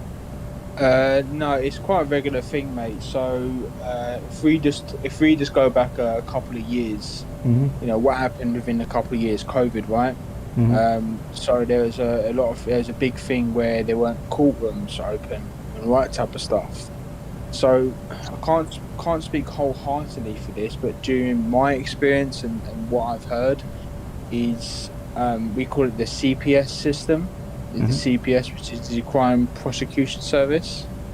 So they're the ones who decide whether someone basically gets charged and how many years they get, all that type of stuff, right? Now, because of the shortage in prisons or prison space we have in this country, it's similar to what you said, JD. People are either getting let off with, bail or, what do you call it, community service, or like you said, they get really light sentences. So, for example, this happened recently. There's a guy, we get obviously briefing every morning, and there was a guy in North London who has committed offences whilst on bail 16 times. Yeah. So the question you got to ask is, why is this geezer not in jail if he's done that? You know what I'm saying? So it doesn't make sense. Now I don't know the full story behind it, but I think it's horrible to say, but it's quite a common thing, man. I don't know why it is. I don't know the answer to these questions. But yeah, again, light sentences or they're not getting charged at all.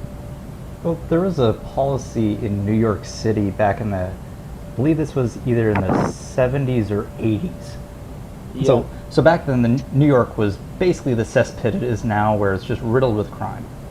And we get a new mayor coming in, and he basically starts a thing called broken windows policy, where basically he kind of figured that the people committing the small crimes are pretty much the same people that are committing the big crimes. So he came down really hard on even the small crimes. Crime plummeted because, well, one, the criminals were mostly in jail at that point, and two, there was very little incentive to keep doing that. But then they've completely reversed it, where in California, it is considered a felony which is a high crime.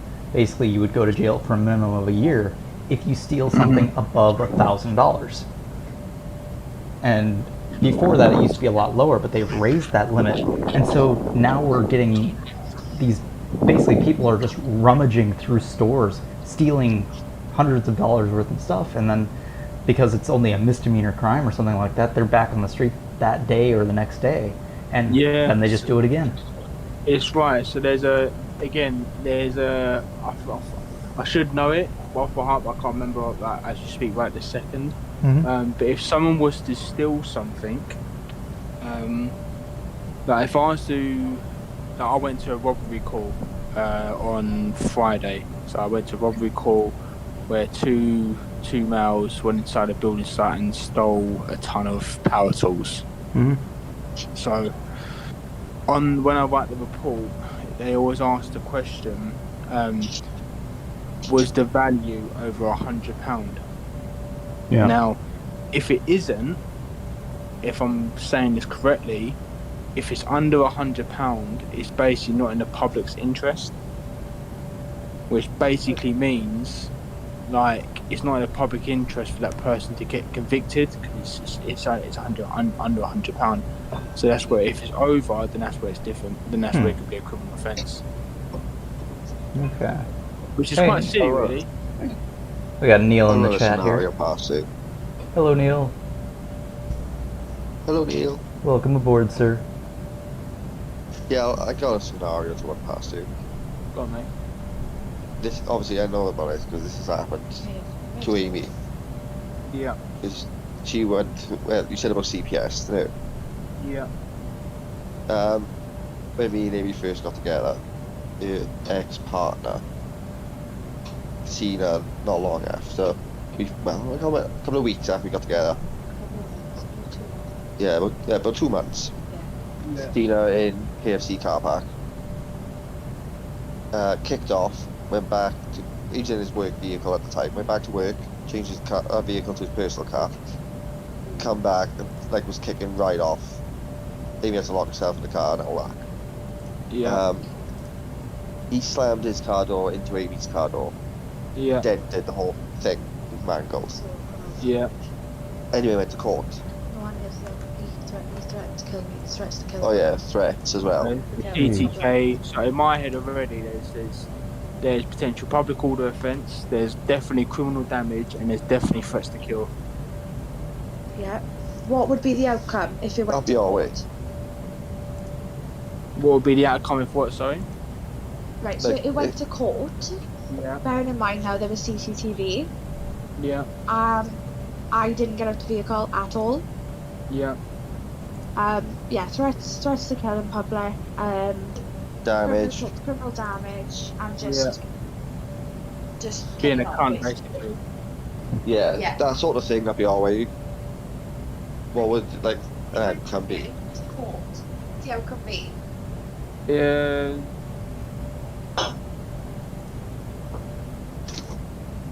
The most likely thing that will probably happen is the criminal damage. That's the most likely thing probably happen. The reason why I say that, because who else heard the threats to kill? Oh, I had a witness with me in the car. They done a statement too. Okay, so in that case, then there's a likelihood that you could also get the TTK as well. What was said, if you don't mind me asking?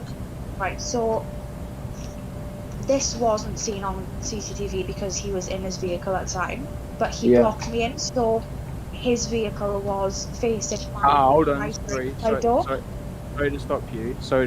Did you say your friend gave a Yeah. witness statement? Yeah. Okay, so this may sound horrible, but this is the reality. Because it isn't an Like it independent sounds. witness, because it's Yeah. not independent witness, that Yeah. statement only counts for a very small amount. And what I mean by that is if it was somebody who doesn't know you who also Yeah. confirmed it, then it's a lot Yeah. more, because they may look at it as like, oh yeah, your friend's going to say that because they're your friend. You know what I'm saying? But Yeah, so pushing that aside then, right, that happened where you are, it went to court. yeah, He pleaded guilty first time round, so I didn't have to testify, luckily. that's good. Yeah, Because if he pleaded not guilty, I would have to go on there. yeah. The next one, right. So what would be the outcome if it was in a court where you are? He's pleaded guilty to all counts against him. Yeah. So he pleaded guilty to TTK and criminal damage, right? It's not TTK, was it? Public order, public disorder, something like that. Public order. So he probably got like a section 4 public order or something. Has he had any offences before? Not that I know of. Like, he's never been like arrested. Like, I know he's an actor, right? Okay, so worst case scenario for him is he's probably going to get a sentence or something. All right, but due to what I'm hearing nowadays and people getting off lightly, he may get some type of suspended sentence. Right. So I was only asking, like, it's happened. It happened like a year ago now.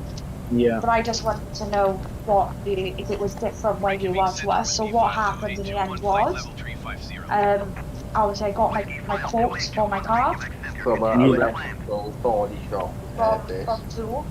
So they quoted, I think it was like 1.7, wasn't it? Yeah. So he'll have to pay that. No, they actually charged him with 1,005. Okay.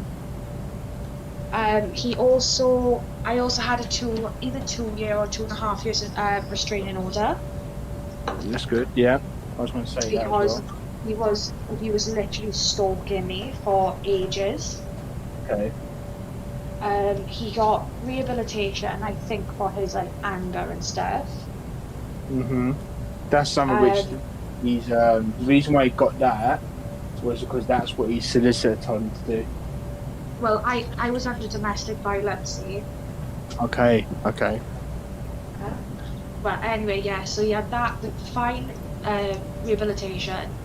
He had restraining order, he had community service, don't know how long for, and obviously the support fines. But I didn't have any notification of how much, like when he was paying me, if it was lump sum or whatever. So my restraining order said 2 years, I think, ends April 2023, so ends next April. He pays me £30 a month. For the damage of the car. Really? It's gone up to 60 now, so I think with his job, I think the court's like upped his payment. Because what it is. So that payment he's made to you, obviously that's an agreement he has had with whoever.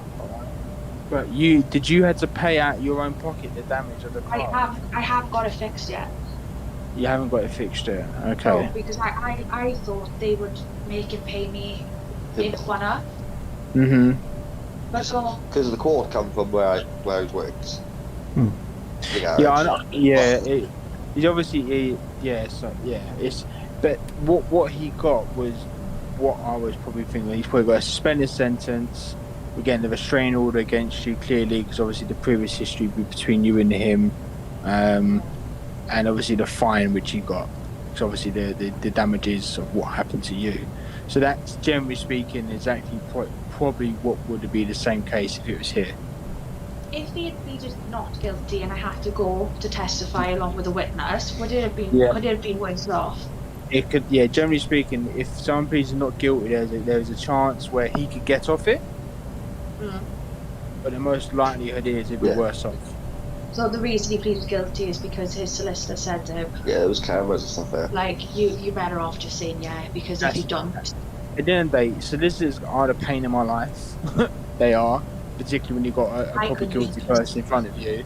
However, if the evidence is pretty much black and white, and it's But you was with CCTV and everything.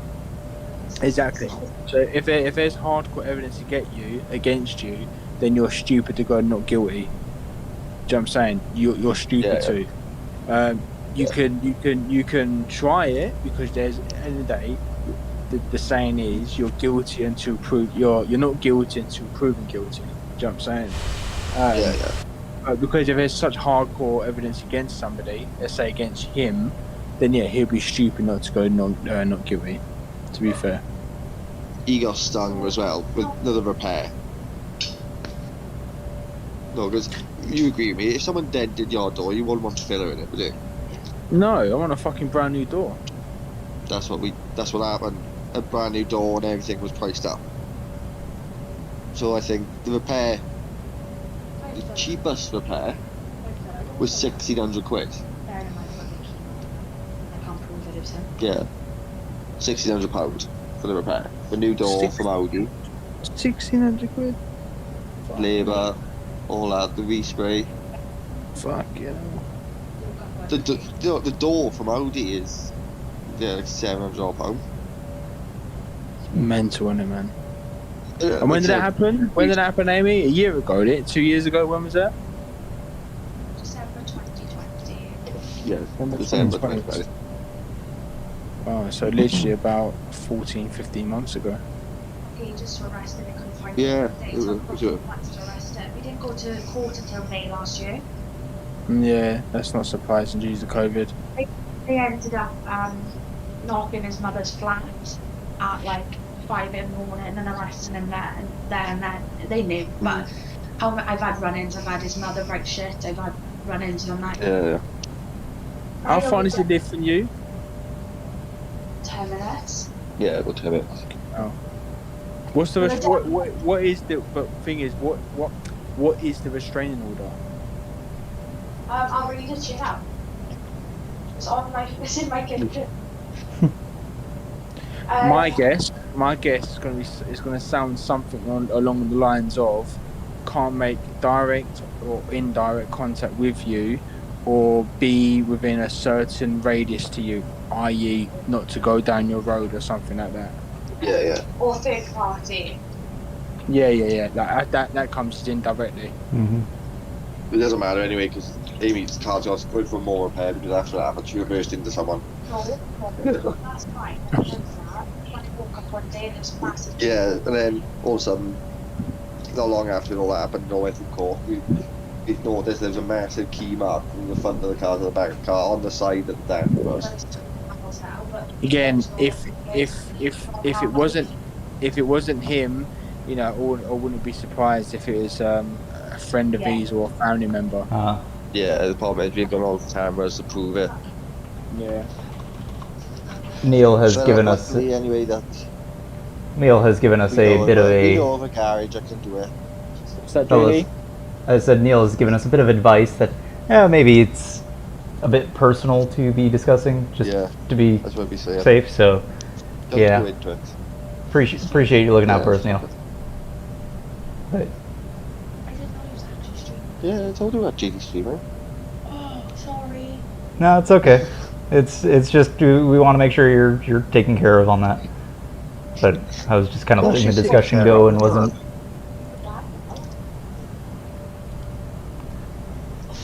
Of course she's taken care of. Doesn't matter. From me. No names to be mentioned. No one knows No. you or anything like that. No disrespect, he's not the type of person to watch stuff like that. You're just a random. You're just a random bird on YouTube, mate. True. But But still, I doubt it's he's seen it. Hey, random birds on YouTube can make good money. they do, just not this one. But Female streamers, I'm better off. But yeah, Amy, I hope that clarifies that conversation for you. Yeah. Okay. That's a good idea. We're gonna make you into a female streamer I for don't know what money. you're talking about, I need to know. So now we find some game we can play. Crazy Taxi. There you go, sorted. Female streamers are much better off. guys are creeps. Yeah, they are. They agree. What do you mean creep? Guarantee a female streamer will get a lot more viewers than any male streamer. Because it's female. Yeah, if I Yeah. showed my cleavage, it would 100%. get significantly more views. Why? Guys are creeps. What, even if I didn't know what I was talking about? We'll get you playing Gran Turismo, low cut top, No. be wretched all the time. Honestly, Don't Amy, say we're not even bullshitting now. If you was to go on YouTube, alright, and you was to play any fucking crappy game, it could be anything. You could play fucking, I don't know, let's say Monopoly, for example, and you start streaming Monopoly on PlayStation, and you wear a low cut top with a bit of makeup, mate, you'll get 1,000 subscribers in the first month. Yep, 100%. I'd be better off doing Monopoly than Gran Turismo because I haven't got a bloody clue. Doesn't matter what you play, they're not interested in the game you play at. You know, Amy, And that's not being sexist, that's just reality of the we could always get you on Flight Simulator. It's relatively easy. There we go, we'll make Amy a YouTube channel, get a cam, and see how well she gets off. Bet you get 1,000 subscribers by the end of the month. 100%. Have you seen that sort of good-looking bird who's got like Tourette's and she streams on Twitch? Oh, it's a Tourette's though, like, it's funny, like, I think I've seen clips of it. No, it's just female streamers in general. Tourette's, they get loads of viewers. Just because guys are creeps and like watching girls with tits play games. Literally. True. Literally. It's sad, but that's just the reality we live in. Sell my feet. Mate, there's a bird, alright? Right, this is going to sound really weird and strange, alright? It's not me, by the way. I've already seen Right, definitely not things you. on YouTube We or believe something you. like that. I swear to God, I don't know. But anyway, there's a bird who sells her own farts and makes thousands. Oh, I saw the story about that she went to the hospital. There you go. I'm not the only one who's seen it. Literally, she sells farts. There was a streamer before. Oh, what was her name? Yeah, Totally bath water. yeah Duncan just said the gal with Tourette's is named Sweet Anita. That's the one, yeah. She honestly good looking bird, but there's so many perverts and she gets so many likes and subs and donations and all that type of shit. Mm. And yes, Neil, that is a great pun. They'll sell my feet. You can sell pictures of your feet. You can sell some dirty underwear. You can sell your farts, bath water. Nippers. There are some Anything. desperate people on the internet.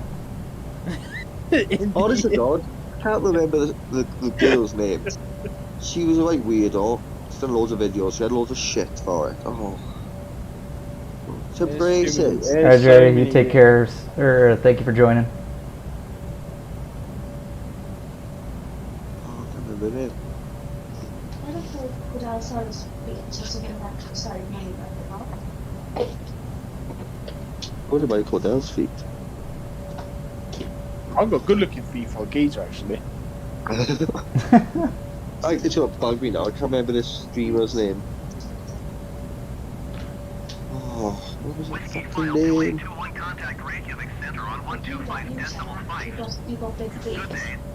Oh, that's yeah. But that's the one. The chat out now. Belle Delphine. Whiskyfile 2821.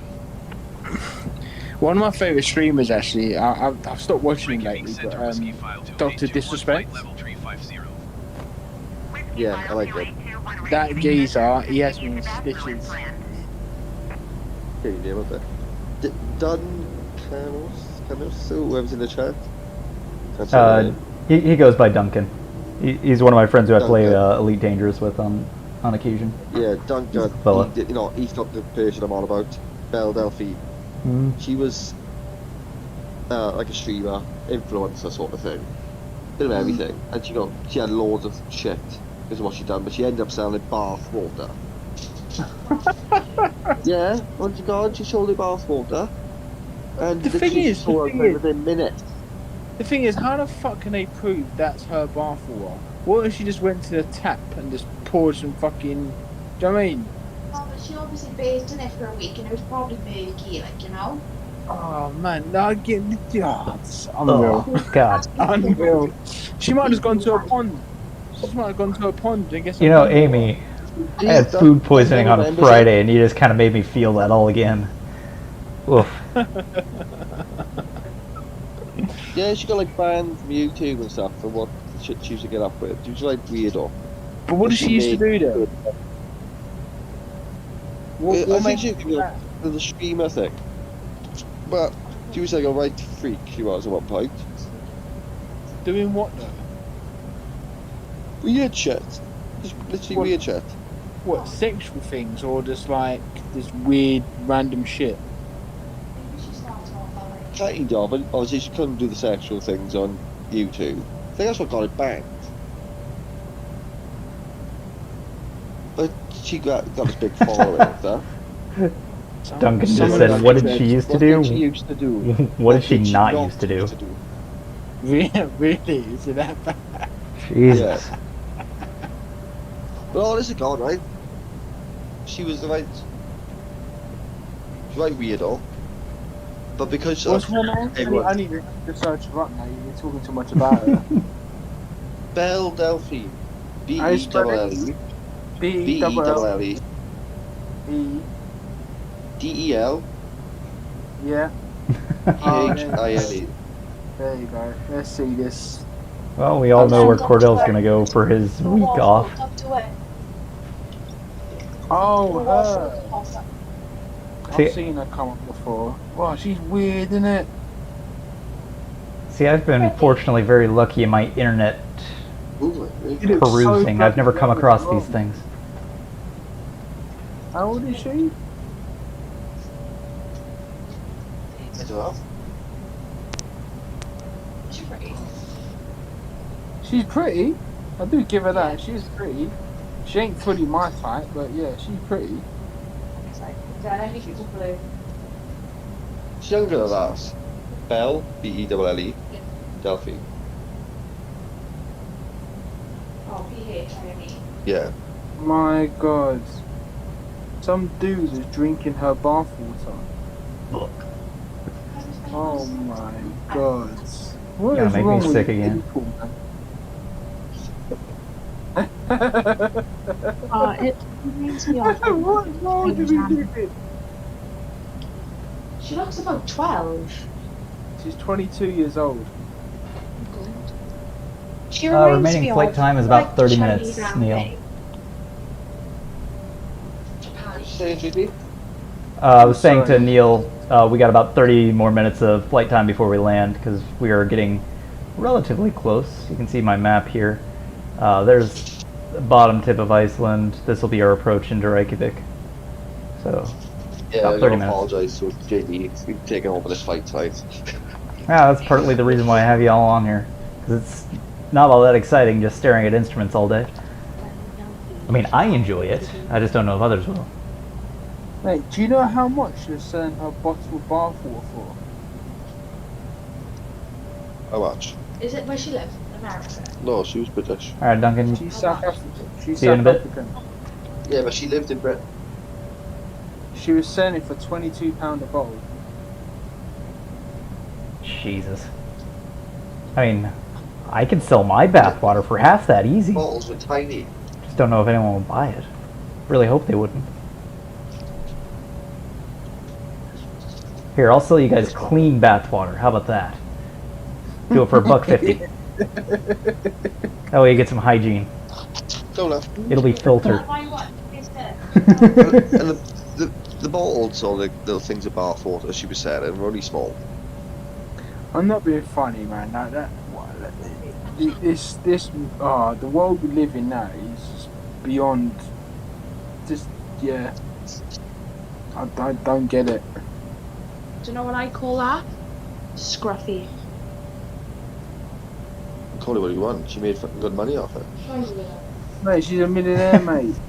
Think how many little things of bath water you can get out of one bath. Do you reckon if you shared it as well, like, we both, you get more? I know, mate. That's like I'd probably put the value down on it. See, I like Neil's idea. Icelandic bathwater. That'd be nice. I'd buy a bottle of that. A bottle But- of what? Before Make my sure it's- bath water. pre. It's not like used bathwater because again, blah, it's just gross. Oh, the Welsh water here is top notch. Comes from the valleys. Nice. The LA County water here is mediocre. It's like England's water's hot. It ain't terrible, but it ain't great. So yeah, that's what they're getting me to do. Make a YouTube channel. Start making big money. I give up my job. They wouldn't know who I was. Edward type of mask. They wanted to see my identity. The purge mask. Something. Oh. I don't. Because they want to see me. You know my Wait, face? Amy, I've got a Guys are question. weird. Why on earth was Shanika still in bed at 2 o'clock in the afternoon the other day? Shaniqua. Shaniqua. Shakira and it was Why were they still in bed? at 2 o'clock in the afternoon. And we were up drinking just fucking God knows what time. Well, I wasn't. I ended up with a bed. Basically, she went to Butler to work, Yeah. and when she was there, her mother gave her room to her brother. Okay.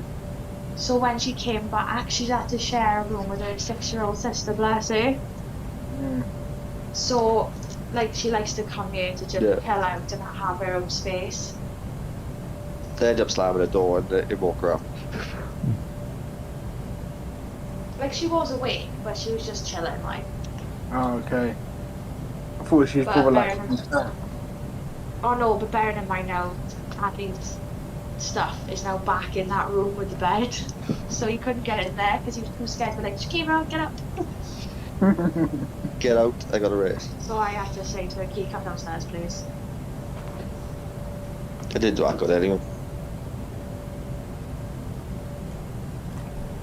She just likes to have her own space, like, because like she has to share it now until she gets to that with her bloody baby sister, like. Yeah. Uh-huh. Yeah, I didn't do that good anyway. I had one good lap. That was the last one. Right, I didn't do better. No. Yeah. No. Totally. I reckon. I didn't realise I was driving around in a car that said helmets mayonnaise on it until the end of the race. Think if you moved your chair to fit my legs, then I would do better than I do. Yeah. Because I can't reach the pedals. Yeah, the car I was driving is the colour of it was actually an accurate colour of mayonnaise. Yeah, let me ask everyone a question, right? Let's say you're fairly famous, yeah? And, you know, obviously you're quite wealthy, but you're fairly famous and whatnot. Do you think it's right to make an autobiography if you're only 22 years old? No, No, just you haven't lives his had life. Exactly. That's like That's- I'm making one I in my life. So Somebody's then- gonna buy my 3-year-old now who lived through World War II overnight. It'd just be like the autobiography of Marmite, the beginning. How old do you think you would have to be to do, you know, an 60? autobiography? Yeah, 60. See, But you've got to live a some like part of your life's got to be somewhat interesting. Yeah, my autobiography would be boring as shit. So, do you know who made an autobiography at 22? Ooh. That Belle Delphine. Molly May. Oh, nah, boring, see? Nah. Who's she? Love Island. She's with Love Tommy. Island. Tommy Fury. Oh. Tommy Fury. Someone obviously wrote that for her then. People that go on Love Island have Nobody right. likes her a minute because she's telling all the... I've got no opinion on that. But I mean, to make it all at 22 is a bit like, come on now. It's You nice. just got to look. Yeah, it'd be boring as shit. All we've got to talk about is our fucking time on Love Island, and that's it. Really. The thing is going to say is Love Island and then her brief relationship that she told us earlier. Yeah. Yeah, it'd be boring. Say that, my autobiography would be pretty boring as well. same. Yeah, let me ask, actually, JD, I've got a question for you. Yes, As sir. You are the host of this show. Even if Indeed. to the blanket. If you had to do any job in the world, any career, no matter what it is, what would it be? You know, to be honest, one, I really enjoy what I do because I basically make 3D models and renders all day, and sometimes other drawings and whatnot. But basically, that's what I do all day, and I greatly enjoy that. I really don't feel like I would want to do anything other than something at least related into that. But there's also a part of me, and part of that is what I'm indulging here, is that I've always wanted to be a pilot too. So it's basically a toss-up between those two. Which is why I asked the question. I had a feeling that you'd want to be a pilot. Yeah, maybe someday. Could you do his pilot license? How long are you going to be? I can need pilot license. I'd want to be a firefighter, but firefighter in America. Not over here. See, aircraft design. If I'm being deadly honest, I think the job which I would love to do, to get paid for it and just to thrill, is actually to be a racing driver. Be nice, but I know that I don't have the skill set for it. I'm definitely not quick enough. I'd like to be a racing driver, but you got to be like proper fit for that. Mm-hmm. And I can't even walk to the shop or anything without getting out of bed. No, I just like walking. Yeah, exercise in general. Not me. Yeah, but a firefighter, but an American firefighter. Obviously study in uni, learn languages, and then go to somewhere like, you know, like a underprivileged country and teach them. Yeah. Or SWAT. After watching that series, I wouldn't mind being SWAT. We see firefighters was a British Chicago fire. I know, it looks fun. It doesn't look fun because you're gonna die. I probably He does have a would. point there. Negative Nancy. I'm the clumsy one. I'd probably trip over and fall head first to the floor or something. So, Pin the thing out and pop yourself up. yeah. I'd probably do something stupid. It's like more like with his stories. Like we wouldn't have each Yeah. other. But I don't think I could do it. Cause I'm too like an emotional person, and Yeah. I don't care if Conan feeling cried when he said something. Do you know what I mean? I don't think I could handle that. You got a few pilots, or dream pilots here. Neil, Duncan, JD. I wouldn't like to be a pilot. It's too much responsibility for me. Yeah, Yeah, fuck pretty that. much. I mean, it is, I'd but rather be control my own life than hundreds of people. Yeah, it's a lot of responsibility. No, ship. It won't be able to be the captain of a ship. It'll just bore me. So yes, I know I do the job that I do, but I wouldn't want to be like a firearms officer, for example. I wouldn't want to do it. Even if given the opportunity, I wouldn't do it. Why? Too much responsibility. If you shoot someone incorrectly, you'll lose your job. You'll go to jail. You basically be a criminal, and you don't get paid any more money. No, you're power bullets in the UK. Is that like worst case scenario? Open firing at people like then we Well, shoot them. as soon as you fire a shot as a firearms officer in the UK, you're suspended straight away Until they are. Oh my god. until they investigate that case, and that case can sometimes take 6 months. It can take a couple of years, and you'll be basically thinking you ain't got a job no more. Like, for me, that's too much stress for me. all right, good night, And when you Duncan. do a police report, so if I do a police report of anything I do, any actions I take, you just start off with, I started with the day for X, Y, and Z. With a firearms officer, you got to start your report from the day before. Like what mindset you was, what did you have for breakfast? Did you go gym that day? Did you have any arguments at home? Like it's so like, it's so OTT. Yeah, I don't know. It's something that's not much responsibility, I think. Here, not so much as you don't really get much, do you? Like other than that riot we had. Yeah. You got all riot died. Yeah, I don't know. Well, I'd like to have my own garage. I'd like to be in prison for But a proper garage, not like a pit my right garage. that. Yeah, something like that. That's fine. Yeah, gas monkey. I would like to own something like that. Not work it, I like to own it. But I don't think I could really deal with the emotional baggage. Yeah. Not really. Like any job in the world, any job, you'd want to be a prison warden person. Any job. No. So I done public services in college. Yeah. So my main goal was police, but because of my asthma and stuff, they didn't even like overlook my application. Fire for me, no. I got asthmatic, I'm out. What's the other one? Army. I tried army when I was 17 because I got hypermobility syndrome. So the thing that's left for me is like prison, innit? Yeah. But that, I think I would do that job when I was older, not like 30 odd, if it came to it. Because I feel like, as a female prison officer, take a piss, don't they? Jerry, But, I'd like to drive those little buggies that take suitcases to airplanes and airports. well, be responsible for something. Away from your luggage. Yeah, you just drive a little buggy, that looks like fun. Or lobbing it on, like. No, you don't love it, you just drive the little buggy. You know what I mean? Yeah. You just take the suitcases to the plane. Oh, no shit. That's fine. Do you guys ask JD first?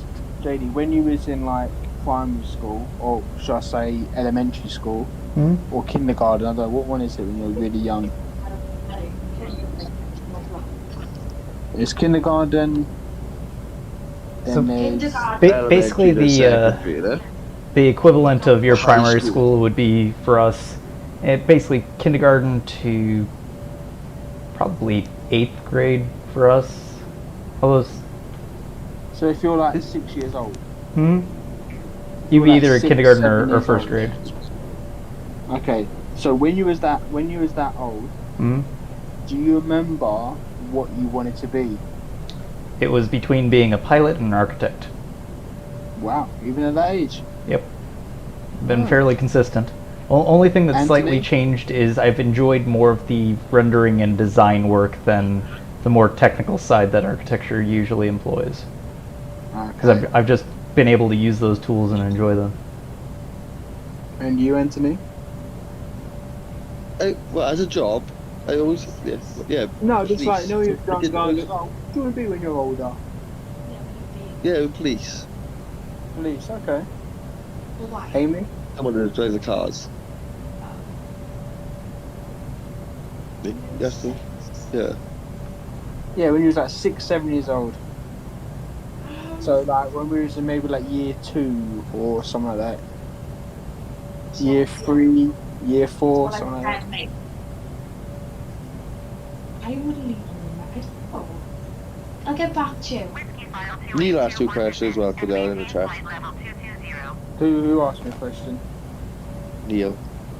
Oh, no, did you? Okay, 2 seconds, no search it. Descend and maintain Because the reason why I flight asked level is what I 220 knew what I wanted Whisky to be when I was that old.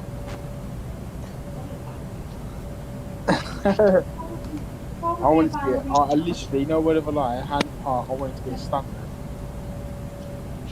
Stop. Evil to evil. No, mine was probably something daft. Yeah, police was mine. Yeah, police.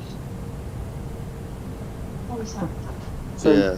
hold on, I'm just reading this question by my Mr. Neil. He goes, do I have to declare I raced and were in first place but ran out of fuel before the finish?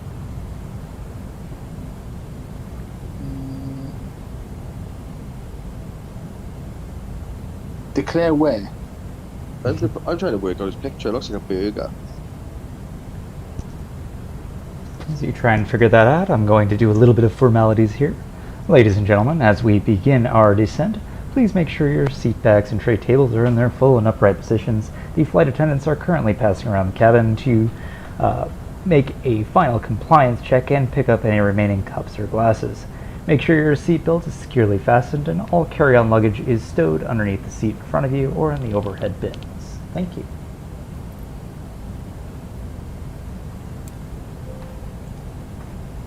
Amy's asking for a sick bag. Oh, 5.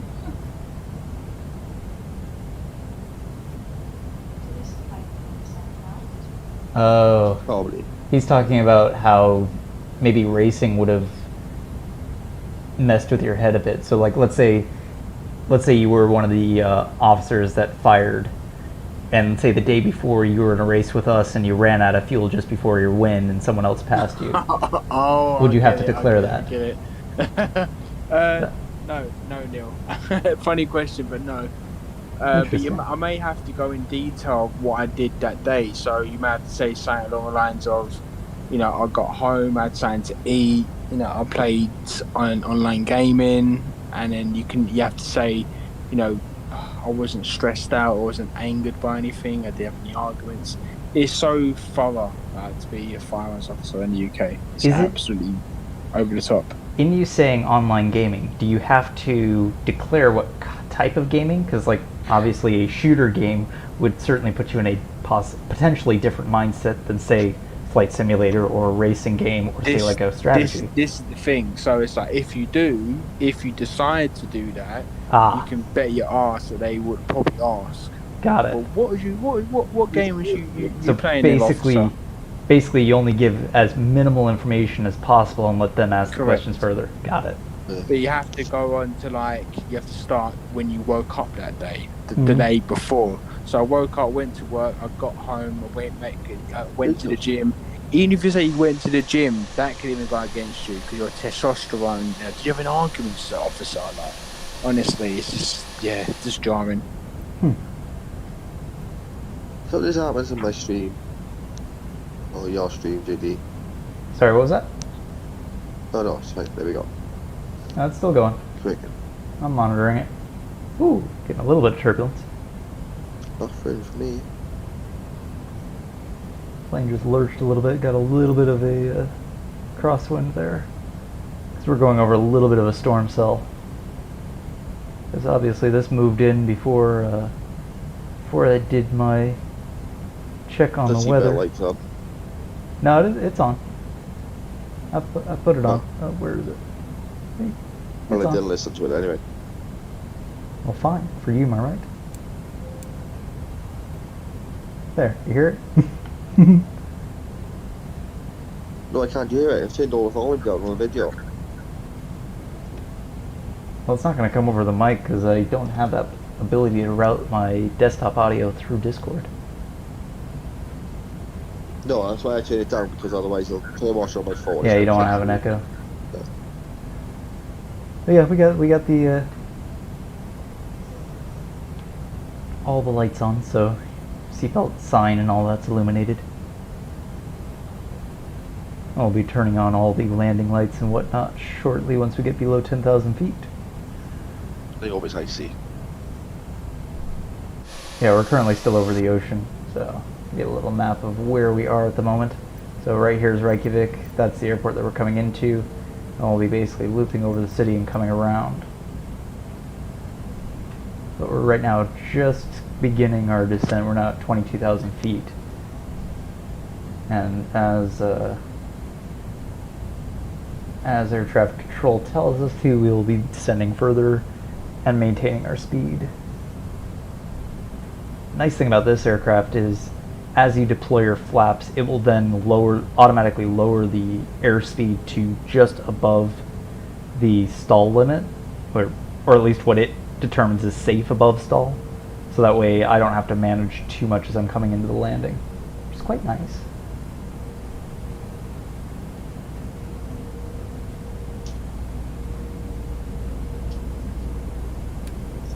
As long as I've got a parachute there. What was that, Marmite? As long as I've got a parachute, I'm happy. Yeah, at this height you'd also need an oxygen tank with you.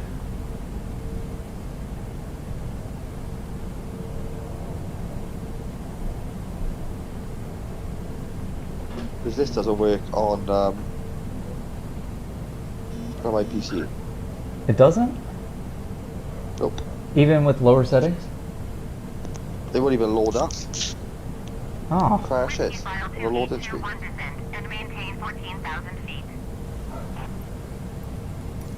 ascend and maintain 14,000 feet. Comes up Whiskey with like file little screens that 2821. says like updates about different things, like pictures. You guess the one and it just crashes every time.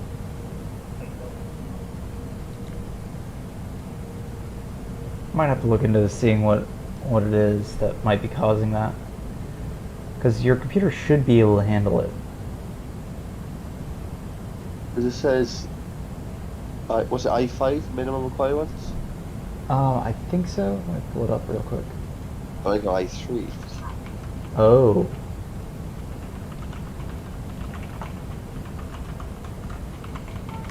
Let's see here. So minimum I specs. can't even get on the game. Wait, what? Do you know what generation your i3 is? I haven't got a clue. Wait, what's it?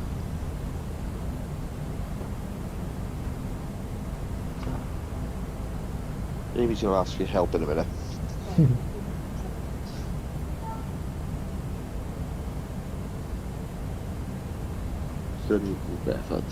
She's got track day.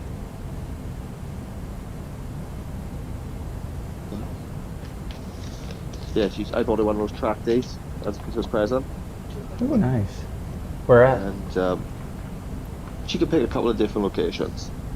I'm not really. I'm looking forward to it, but I'm crap at it. Yeah. There's loads of different ones you can pick from. Every track has different cars. But she needs help picking the car.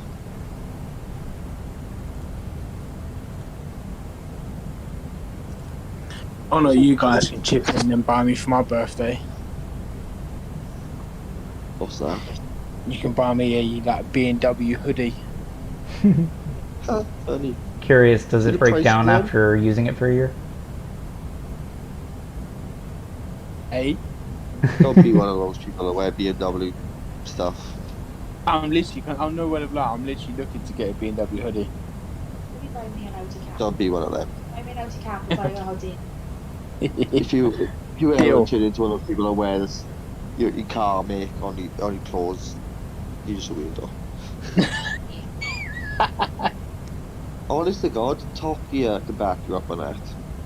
Yeah, it's true. Yeah, well, Top Gear don't know everything. Yeah, they do. Remember that episode they had that M3, the old Mercedes, and what was the other one? I'm not gonna Cosworth, like have yeah, the it's whole Cosworth. outfit, but just like a cool little hoodie. Do you know what I mean? A little Even- hoodie even or, like or a E-Red nice is- little t-shirt or something. Just candles for food. There's a difference. He probably wear when he's driving his car. Everybody's got tinted windows, here. Oh, yeah, but don't be one I of was them. saying I had to get rid of my front tints, didn't I? Like that episode of Top Gear summed it up, right? If you haven't seen it, watch it. This old Jeremy Clarkson Top Gear, when they brought up, they had an E36 M3, the old Mercedes Cosworth, and a Sierra Cosworth. Yeah. Oh, I know. Yeah, I know you're And they going. went to that track day, and they were all wearing the claws. Yeah. They were like, yeah, well, there's people that goes to track days with the cars and dresses up in everything that says whatever make the car is. Yeah, but I won't do that. It'll just be a hoodie. That's it. How big is he I having was looking at the official B&W, not touring car. What are they called? What's the European GT3 series called? ETM. That's it, yeah, that literally I was looking at the official B&W one of those. It's nice. It's really nice stuff. That made from Puma. The only thing I will pay for, right, if you're going to do it, I will happily pay towards you getting a tattoo of the N badge. Whiskyfile 2821, you are 300 feet below your assigned No. altitude. I ain't doing that. Climb and maintain 14,000 feet Make a altimeter. deal for the 200 next decimal time. 62. All of you upload on this day, we're all gonna have a tattoo of GLR on your bottom feet. Deal. Climb and Do maintain that. 14,000 feet. Whiskey file 2821. JD, get a design up on the Discord. Whiskyfile 2821, You all can have the same one. maintain 11,000 feet. Well, actually, I have a metal allergy, so I cannot actually get a tattoo because it would severely irritate my skin. Nickel and silver really irritate my skin, and the needles are usually nickel or silver. Oh, jeez. Yeah. We'll get you a transfer one. Did you copy? Descend and maintain those 11,000 lip feet. and stick Whiskey ones. file 2821. Well, folks, that's the Icelandic coast.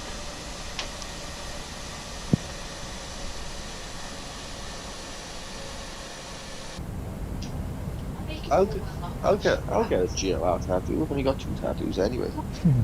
I'll ship it out. We'll ship it out to I'll get one of the lick and stick ones. Yeah. 10.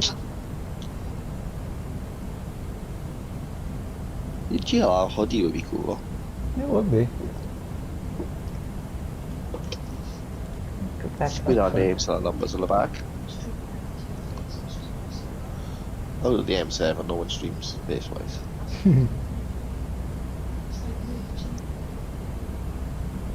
Yeah, but we look cool wearing it. Tattoo, I'll get the BMW M badge, and I'll get the 7 next to that. Where's the tattoo? 119 or decimal tattooed on my 15 left whiskey chest. file 2821. Oh, he looks to me like a car float. You know, at the back of the swan's back of the car. Get a price on it, Cordell. And get what? Get a price on it. It'd probably be like 100 quid. Fucking hell. It's a BMW. That only cost me fucking 60 quid. So the mine tattoo on my left arm. So you should get this shirt there, 75. Cordell. Say again? Said you should get this shirt, Cordell. What shirt? Look on the screen there. Put down up there. That's the full set of the swan ones. Oh, I got through it. This only cost me 60, let me show it. It says F you, I drive a BMW. It doesn't. Literally, I'm gonna show you on Discord the exact BMW hoodie I'm looking to get. There. Don't know, I'll join you, I'll get an Audi one. Don't. I just said on the M7, that only cost me 60. When did you have that? JD.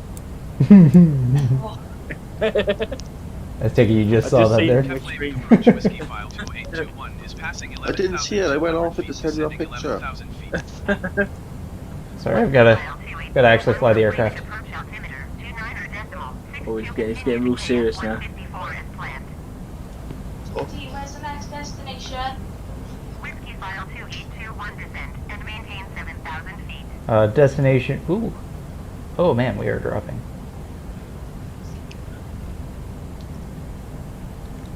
That was very sudden. Should not have been doing that.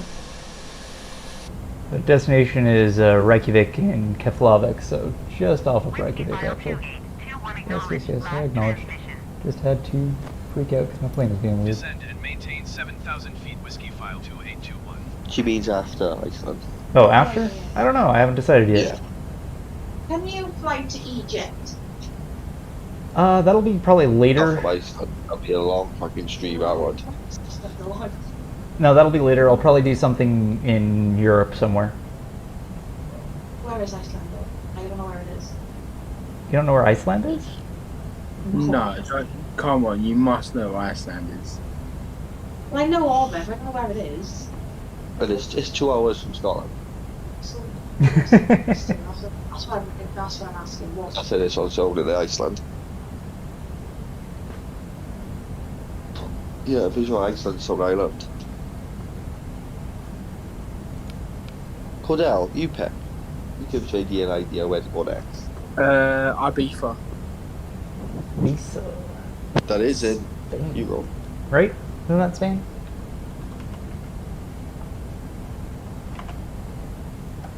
Yes, Yeah. Ibiza. So we can play the Vang Boys. Okay, I can do that. It'd be probably a 4.5 hour flight.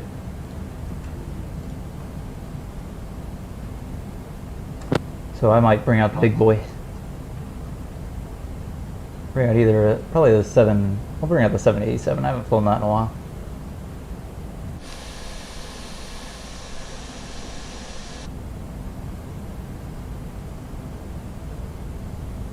She's 2 hours away.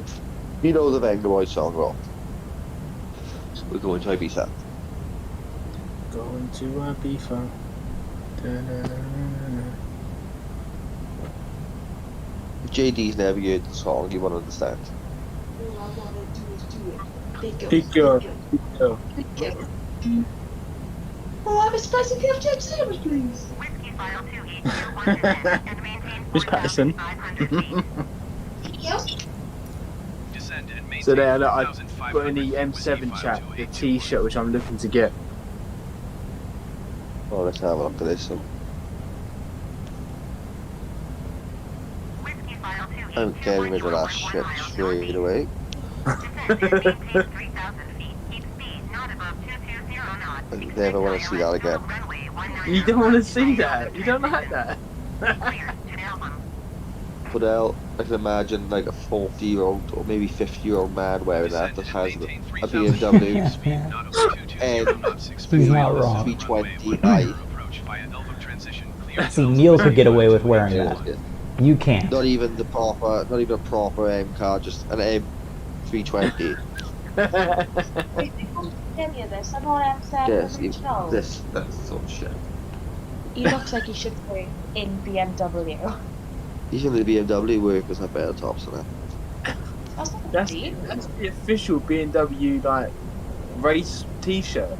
Yeah, and who do you think designed it? Probably 50 and 60 somethings. Yeah.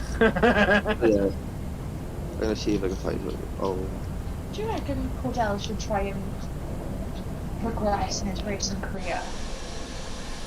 I ain't got the money, Like, dog. there we go. This sums it up. Let me download this. Send it.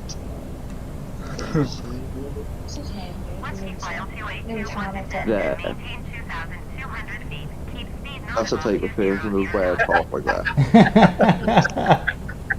Descend and maintain 2,500 feet. Keep speed not above 200 knots. He's to the Whiskyfile corner shop and 282. back for his weekly paper. Oh, Looks like no. that. It's literally like spoiled for choice. Literally, What's that about the amount of his fucking people. I get cut off from that. Even Neil says he wouldn't wear that. Look at that. Right, littered. Utterly littered with pictures like this.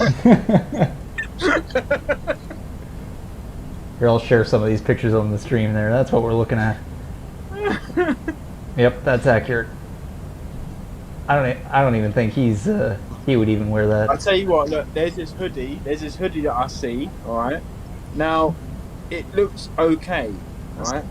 Now, look how much it costs. Oh my god.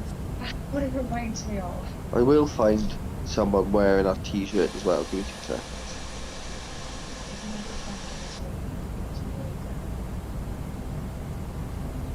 Look how much this hoodie costs. It is unbelievably expensive. Hold on. When it working? Stupid phone. There we go. Yeah.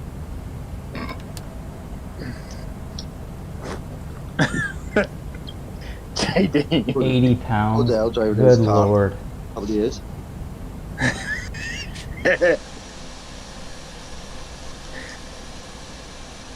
I can imagine. Car, I can imagine every guy wearing BMW stuff. 221, you are 11 miles north of Keflavik.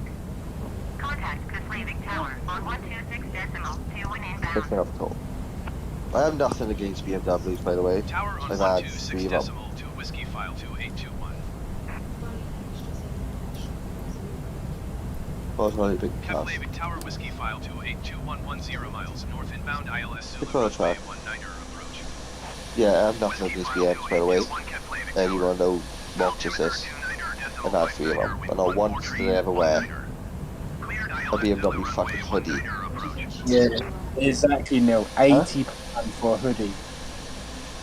Would you finish with me and no relationship if I bought an Audi cat or an Audi hoodie? I won't finish, you know, I'll just bring it. Don't worry, Amy. We can brand this stuff together, mate.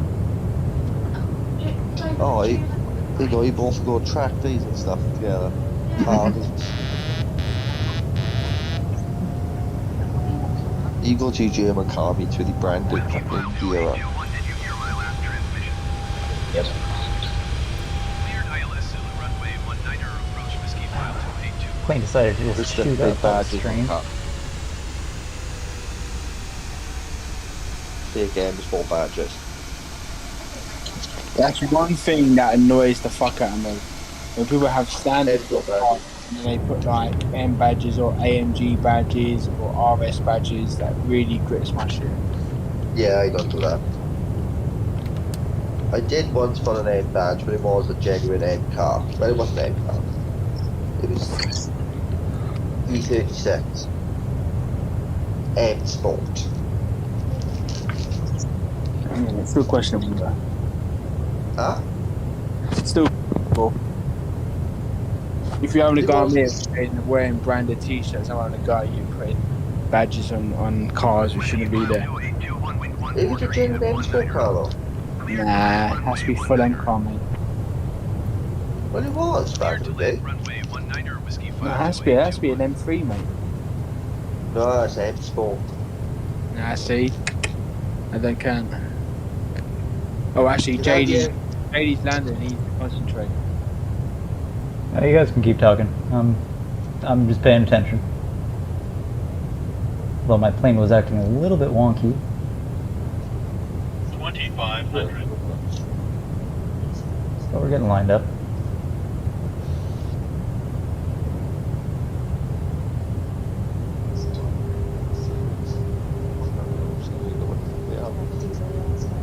Really, I can go see what that super is. I don't know where it is. Like, Amy needs your help with picking two cars, right? Yeah. These are our options. Aerial Atom, the supercharged one. Aston Martin V Advantage. Good choice. R8. i8 BMW. No, Ferrari don't 30. even shouldn't even mention that car. Listen, GTR. Gallardo, but an LP 561. 911 turbo. 911 turbo convertible. 1000. DB9. No. 458. 458. Yeah. Oh, this 100%. Oh wait, this is a Super Leggera there. I don't want any of them. I wanted to Dodge. Go back to another track. Do you want out all those cars? You know the two I would choose. 500. Go on. See if they're the same as what I would choose. The Ferrari 458, and the Aerial Atom 400. V8. This is a different site. They haven't done anything on you. I agree with one of those. Are you agreeing with the 300. Atom Yes. What did I pick last and not the 458? 200. I've driven one, see? Ah, okay, that makes sense then. I've been 2 track days. One I drove a Ferrari and a 100. Lamborghini. Oh, JD's about to land. Oh, With 50. that. 40. 30. Oh, come on now. We're on the ground. Ah, shit. Okay, we're pulling out of this one. We'll come around. It was floating too much and I was going down too far down the runway. You would have made that. you can make that. You can make that. Nope. Oh shit. Maybe not now. We're going down. Maybe not now. Yep. On the throttle off. 40. Main throttle. I'm declaring this approach. Keflavik Tower Whiskyfile 2821 is going miss. We'll go around. It was a bad lineup and it just was going too far down the runway. Approach on 119.15. I just see Neil's comment. How do you get a picture of me? 119.15 for Whiskyfile 2821. The ones that we took with the M7.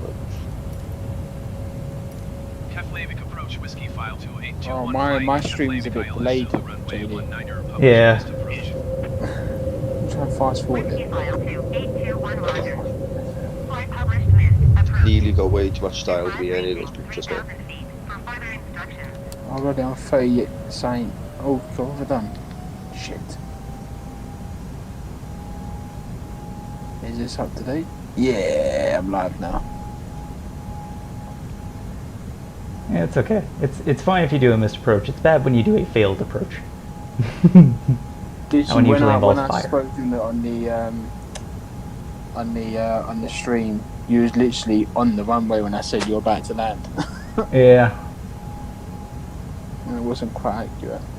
No, but it's okay. I can always loop around. We'll get on the ground. So, The stream will always be a bit delayed for what's us the anyway. what the other guys you were saying?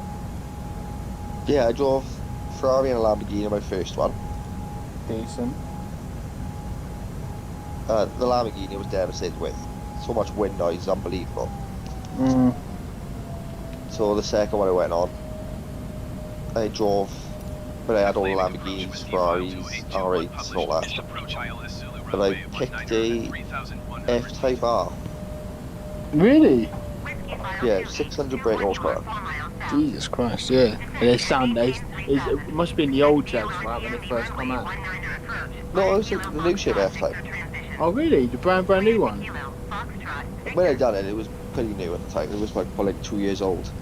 Oh, bloody hell. Is that one with the brand new headlights? Or is it still the Maintain oldest kind of 3000 one? feet, expect 40 It was ME the- runway well, the first 19 shape F-Type they brought out. Kilo Oh, okay, Foxtrot, yeah, that's the Victor best one. They transition, sound clear better. to Kilo Foxtrot, Victor Whiskey But, File 2821. It was the quickest car there. I understand because it was the most powerful, 600 horse. Mm-hmm. It was in only a small racetrack up in Cardiff way, not far from me. And we were going on the track, and obviously the guy who will let you go as quick as what he thinks you're capable of. Yeah. So they've all got like Moni talkies in the cars now. And he was shouting at everyone else. There was like 3 cars in front of me to move out the way because we were quicker. Mm-hmm. And they wouldn't move out the way, so he's like, oh, I have a couple of extra laps because they were ruined your laps. Really? Decent. Honestly, God. It was a freezing, I can remember it was a freezing cold day. I bet it's Cold tight. day. And when I got in it, it was heated quilted leather with a heated steering wheel. Mm-hmm. And it was probably the nicest car I've driven. Whiskey File 28213, expedite your descent 3,000 Well, I feet. can't shout to do it with the car now. But yeah, it was probably one of the best cars I've driven. Yeah, I remember the first time my best pal Ryan, he had a F-Type, and he picked me up in it outside work, and the F-Type was maybe a couple of years old then, so he had the full-fledged V8 version convertible, mate. Yeah. And it's wheel spinning in 4th gear, mate. It was unreal. I loved it, and it sounded so good. And the interior was like, it was nothing special, but it was a nice place to be. That's one thing I do remember about the F-Type. It so was. It was all black leather with white stitching. Mm-hmm. Oh, a stunning car. I've been in a 458 before. I was actually shaking when I got out of the car because my adrenaline was rushing. When I wasn't even driving it. That's what I drove. Oh, I love that car. That's, for me, that's still the best ride they've. Should I say? I'd probably say ever made, but in terms of like the everyday Ferrari to buy, that's probably the best one ever made. I got a picture of me in a Lamborghini because the Lamborghini was the nicest one to have a picture of. Lamborghini is a poster car, Ferrari is a driver's car. That's what I put it. Facebook somewhere.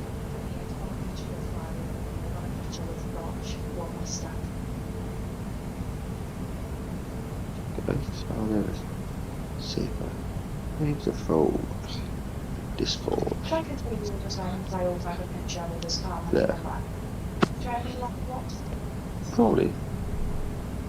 Oh yeah, the old school Gallardo.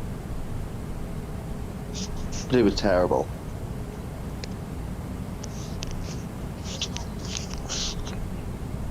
$2,500.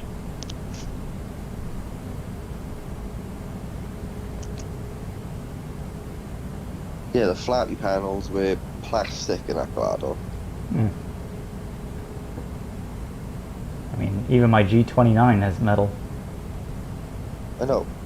Because it was convertible, you should have heard the wind noise. No, it was up. Oh, very interesting. Yeah, it was shit. Do you know what I only found out today, right? So see the brand new A45S and the brand new Audi RS3. Yeah. My car has 120 Newton meters more torque and those two cars. Yeah, the new RS3 especially, because I entered a competition for it on BTOB, yeah, Mhm. and it looked shit from behind. Yeah, it's not. It's a very quick car though. 0 to 60 in 3.8 seconds. I think it's like 490. No, what was it? 391 brake, I think, and the A45 is like 13, and mine's now been tuned at 423 and 620 newton meters. The smaller engines on the RS3, innit? They got the 5-cylinder, 2.5 litre 5-cylinder, and the A45 has a 2 litre 4-cylinder. But the AMG produces more power, which is very astonishing. But it's the heavier car. Someone along here, well, I know him anyway because I've mentioned him, but I work with his dad. He's got the old ship A45. Yeah. And it runs on meth. Fuck. Mark's probably, yeah. A45, yeah. And it's like 700 horse? 600 horse, yeah. That's nuts. Oh no. Like, it's silly power. Got a meth tank in the boot and everything. Yeah, I won't do meth in my car. They're all petrol. Yeah, it does petrol as well. But meth is weird, it goes just complicated. Yeah, It's I just do. petrol. I've thought about doing meth in my car, but it's just the fact it just adds that more risk of fucking your engine with meth. But he's had everything done that supports it, mate. Yeah, you can do it properly, that's fair enough, but also I wouldn't want a car that has to only run on meth. I'd rather have a car which can do a blend of both. But even that is still the risk of it, damaging your internals, which I don't really want to do. Because me to go stage 2 plus of mine would be the high pressure fuel pump, which I'm considering in doing. But that will get me to about 450 brake. And then stage 3 would be a new turbo, but then that will probably get me to about 520, something like that. Yeah. But it's not worth it, 'cause it's just so much more money. It's not worth the investment to get not that much more power.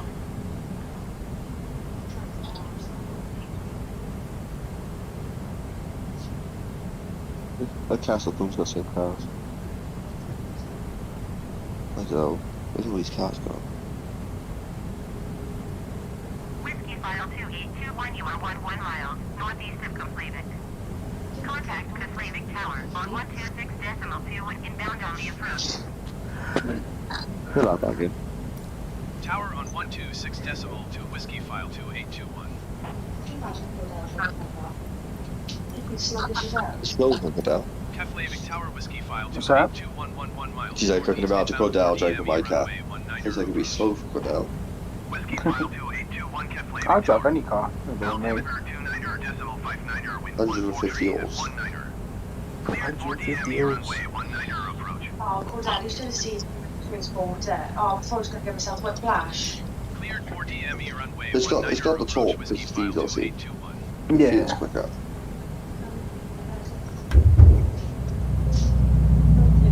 Oh yeah. The car's weird. You've driven automatic cars, you know? Who you mean? Yeah. Yeah, of course. Is your BM automatic or manual? Mine's a DCT, so it's like semi-auto. Flatty panel. Yeah. So you've got a button under your pedal and it kicks down. Yeah, that's where you can increase the revs. Yeah, they usually have them on your automatics where you slam your foot down and it'll hit the button and Yeah, kick down yeah. the gear or Mhm. something. Well, Amy's car's manual, Okay. but she still has a button under her pedal. Really? Yeah, and honest to God, if you were like in third or fourth, don't notice so much in like first or second, and you put your foot flat, but don't hit the button, it goes. But if you're in the same gear and If I'm not mistaken, when you push down on that button, don't it like the rev counter more up? So then it's like like when you got a manual, it's like a double clutch. Am I right in saying is that what it does? well, no, because you control the gears, don't you? But that's what I'm saying. I'm trying to understand why there's one in the manual. But this is the thing, if you were like I said, it only really notice it like third and higher, third, fourth. And you put your foot down flat and it's like third gear, but don't hit the button. Oh, okay. It goes. Basically, Yeah, if you put your foot down flat, but hit the button, it like gets like an extra, it feels like it gets like an extra 20 brake. Mm. I think it'll go to like rough 40 and then that extra pop. Yeah, it's weird, it's like the button makes you, give you the full power of the car. Yeah. I think there's the other day where I was driving home from work, there was some slow guy behind me, right in front of me, sorry. So I overtook him and I was like in the fourth gear, and obviously where it's got the extra torque now, my literally wheels were spinning in fourth gear. I was like, oh my god. I was like, Jesus Christ. Maybe not Scary. driving is Scary but funny. No, but I'm too scared in case I do. Yeah, maybe like it's slow. And then I forget the undercover police was behind me, like, oh no, thank you, I've never been pulled in my life. I've never had a ticket. No. Do you want to start now? Yeah, Amy doesn't use a car to full potential. I am. Yeah, sure. I've given the car a few boots on roundabouts. I appreciate that. They were very big tires.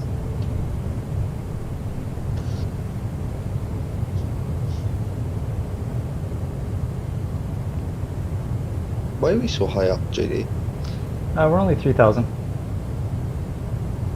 We're coming in for approach. Though we tried to, we failed. Wasn't the best. You would have made it, you just should have. I'd like to be safe with my passengers.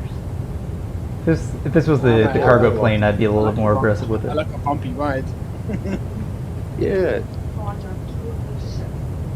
more excited. Carry on. I've been upside down for like it.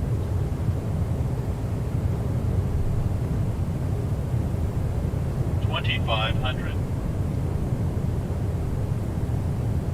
Jenny, you ever done a barrel roll? I have in other planes. Not actually, I've done it in this. I just haven't done it in this flight. I dare you to do it right now. No, I'm too low to the ground. I'd crash. Have you ever seen the film Flight? Yeah, Come on VIP. Denzel Washington. I used Yeah, the so footage what from plane was he flight in flying? my safety videos. What plane was he flying? He was flying probably a CRJ 900.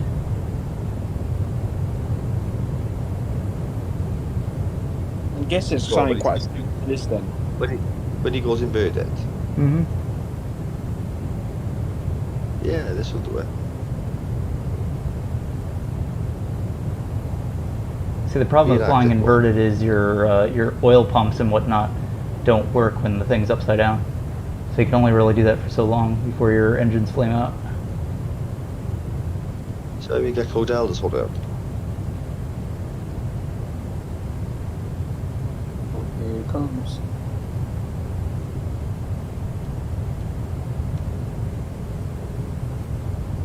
That's why, you know, when they say that a Formula 1 cars can drive upside down, Mm-hmm. Whiskyfile They can't. 282 wind 143 at 19er. they probably can for Cleared to maybe land runway like 19er. 5 seconds, and Cleared to then land it runway won't work 19er, because obviously Whiskyfile the engine, 282. in terms of its fueling, you know, doesn't program being upside down. Yep. It'll just be, yeah. So that's why theoretically it actually won't work. Yeah, lose all the oil pressure. Yeah. So it's kind of similar what JD just said there about the engine and that type of stuff. Mm-hmm. Yeah, and things like fighter jets and other things, they have them compensate for that, so you can. But for civilian Yeah. aircraft and passenger aircraft, it's like you would never really think to do that. So why would you? No, exactly. I just showing absolutely Yeah. nothing. I'm along for the ride. If I die, I die. It's fine. Just do it. Go on, I pilot. paid Let's do a first battle. class. I paid for first class. I need a first class experience. Go on, JD. There you are. Oh, come on.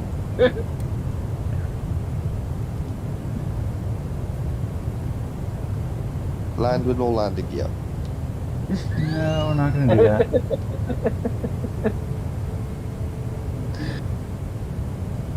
I'm going to be a responsible pilot and get you to Reykjavik just as you wanted, in one piece. Yeah, I now demand the barrel. When I booked this flight, it didn't say anything about getting there in one piece.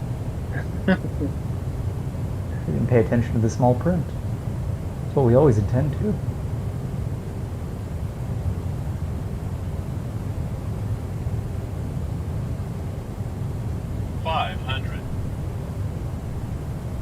Last chance to do a barrel roll.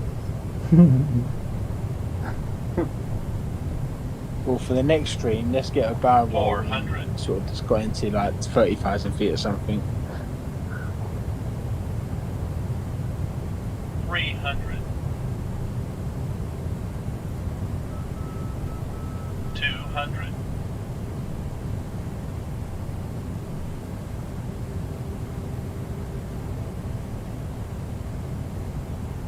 I'm going to be the vice for 100. 500, 400, 300, 50. 200, 40. 30. 100, 20. 50, 10. 30, 30. On the ground. On the ground. There. Sliding a little bit. A little bit of rudder. Brakes.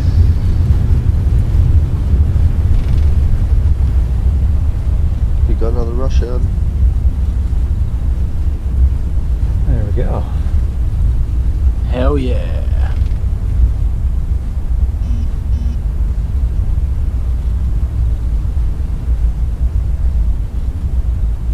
Whiskyfile 2821, turn next taxiway. I done my first ad mini thing. Hey. I done my first ad mini thing. Hey, yeah. Moderator. Yeah, another Russian in the chat. Yep. Yeah, I believe. See, where do I actually want to go? Right as well. I would like to go this way.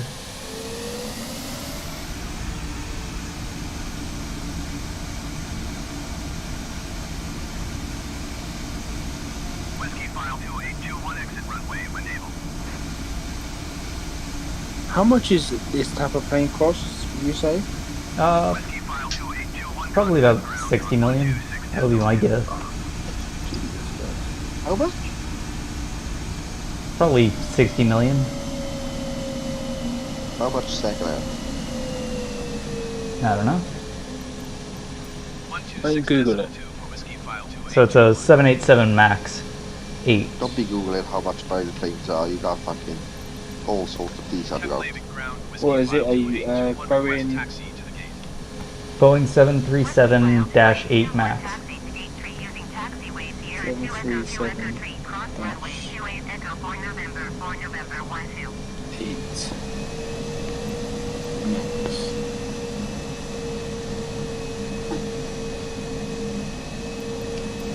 Taxiing to gate 3 using taxiway Sierra 2 Echo 2 Echo 3 cross runway 28 Echo 4 November 12 Whiskyfile 2821.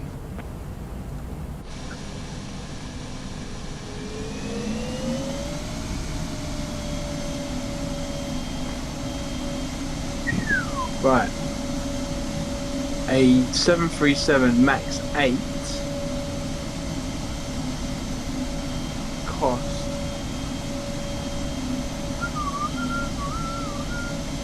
$122 million. No, see, I was lowballing it. Wow. How much will the DLR budget stretch to buy JD a plane?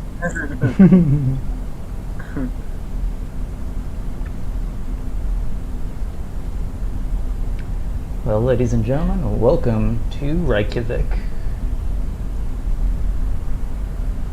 Now, for your safety and comfort, please remain seated while with your seatbelt fastened until the fasten seatbelt sign is turned off. This will indicate that we have parked at the gate and that it is safe for you to move about the cabin. At this time, you may use your personal electronics, such as laptops, or such as your cell phones or laptops.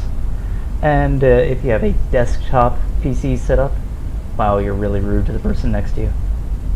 Oh, we want to thank you for flying along with us today. And we hope to see you on the next flight. Hell yeah.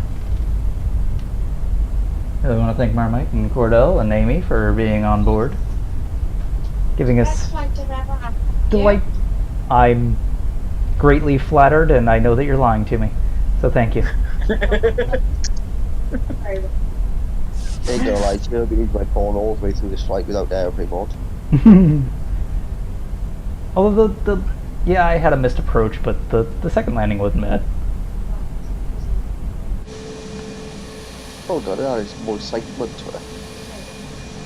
And you get a lovely sunset in Iceland.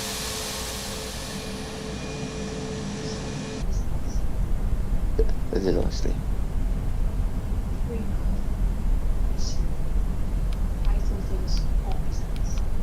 It is, yeah. Greenland is icy as well. Actually, usually Iceland is more green throughout the year than Greenland is ice. Or, yes, something like that. Like, Greenland's more icy than Iceland. It just makes no sense. I'm clever. You are, yeah, but Iceland does have ice as well. Yeah. And then Greenland is so. Yeah.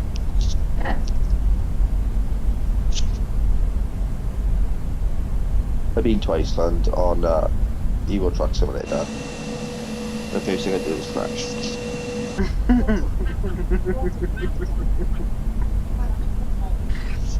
Oh, that's nice. No, but on Euro Truck it's fuck all that. Yeah, 1 or 2 petrol stations, that was brilliant.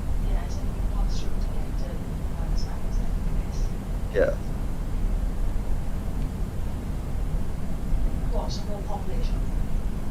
It's not very populated. Must be populated because this airport's fucking pretty big. I know. It's very spread out.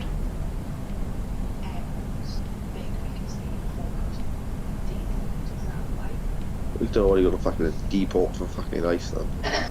Ice. Eskimos.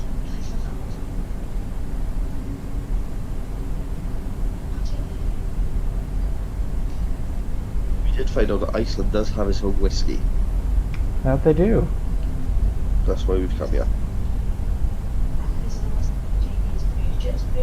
Not yet. Yeah. Like I said, JD the link for the Iceland whiskey, and I mean, I'm always willing to try it. What do you think of the Welsh whiskey? I really like it, because I get the Penderyn Celt, which is their sort of smoky expression. And it's pretty tasty. Yeah, Penderyn. It's not far from you. No Glen East McDonald's. The next turning off there. Yeah, carry on going up. There's another roundabout towards the end, and then you go off there, and it's up there. Yeah, it's not far.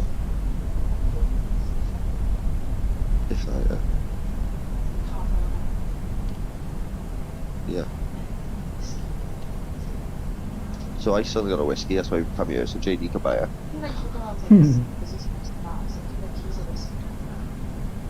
He just smokes cigars with his followers. Yeah. Yeah. Should leave it going back. Yeah, bus was fine. For that. What's that, mate? Neil was commenting on the bus it? being rather close there. It's fine. Bus saw me. So he turned off.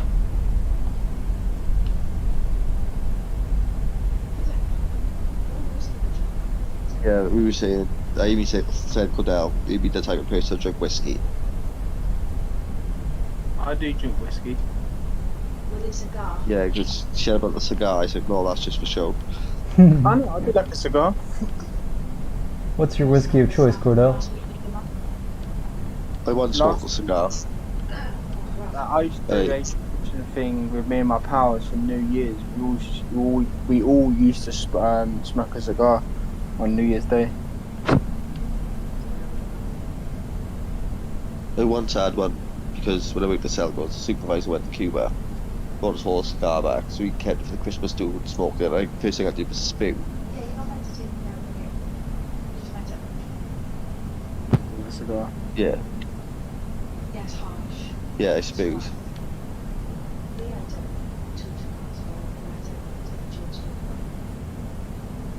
for Yeah, I didn't enjoy a cigar at all. Yeah.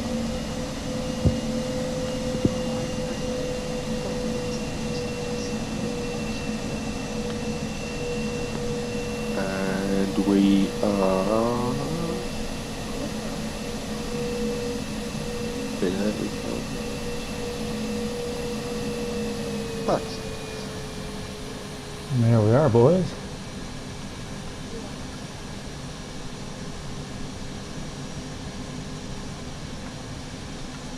Piggy. Yes, sir. It's too cold here. I don't like it. Oh, we'll put on a jacket. Now that Did big the one. seatbelt sign has been turned off, you may disembark and move about the cabin. Thank you again for choosing Whiskyfile Spirit Airlines. We understand that this is your only choice for flight simulator related content that is also included with whiskey. And we thank you for choosing us because we are your only choice. We got a monopoly on the market. At least this I want to read immediate that. market. Well, have a lovely evening, and we will see you on the next flight. No, wait there. What's up? Where is the next flight? Visa, as per, Oh, we had one there. yeah. That's a 6-hour flight, though. Yeah. I've done longer. What's the fastest plane that's on this game? Probably the, like, currently, most of the jets are subsonic. Okay, why is my engine still going after I did the cutoff? It would be cool if there's the Concorde. They're planning on it. There's some add-ons for it, but they haven't released it yet.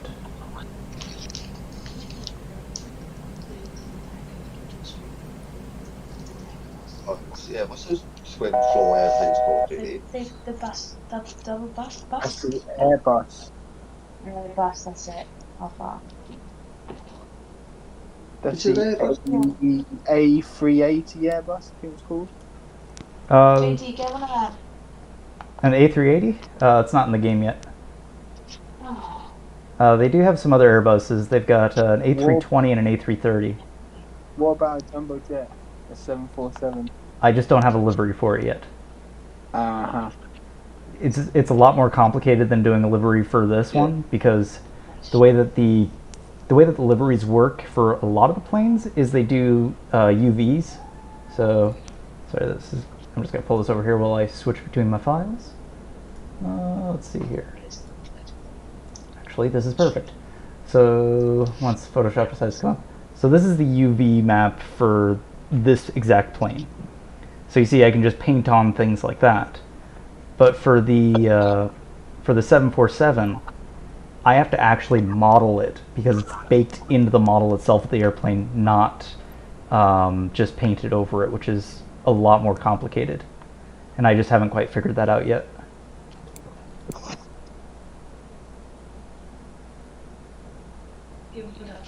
Yeah. How long would it take in your quickest plane to get to Ibiza? It's probably gonna be about. Actually, let's quickly throw it into SimBrief just to check. New flight. I am logged in. I was just logged in. Let me log in, man. Yeah, JD can find where he wants. permission to fly. Yeah. JD was saying that last week there's roads How do in the sky. How? Why are we Yes. Bermuda Triangle. Let's see. Oh, we got B. My phone died. Oops. Well, Yeah, that's kind of bye, brother. Yeah. I figure we'll cut the stream off and then I'll answer the questions afterwards. But thank you for the flight, and I will see you next time. Bye bye.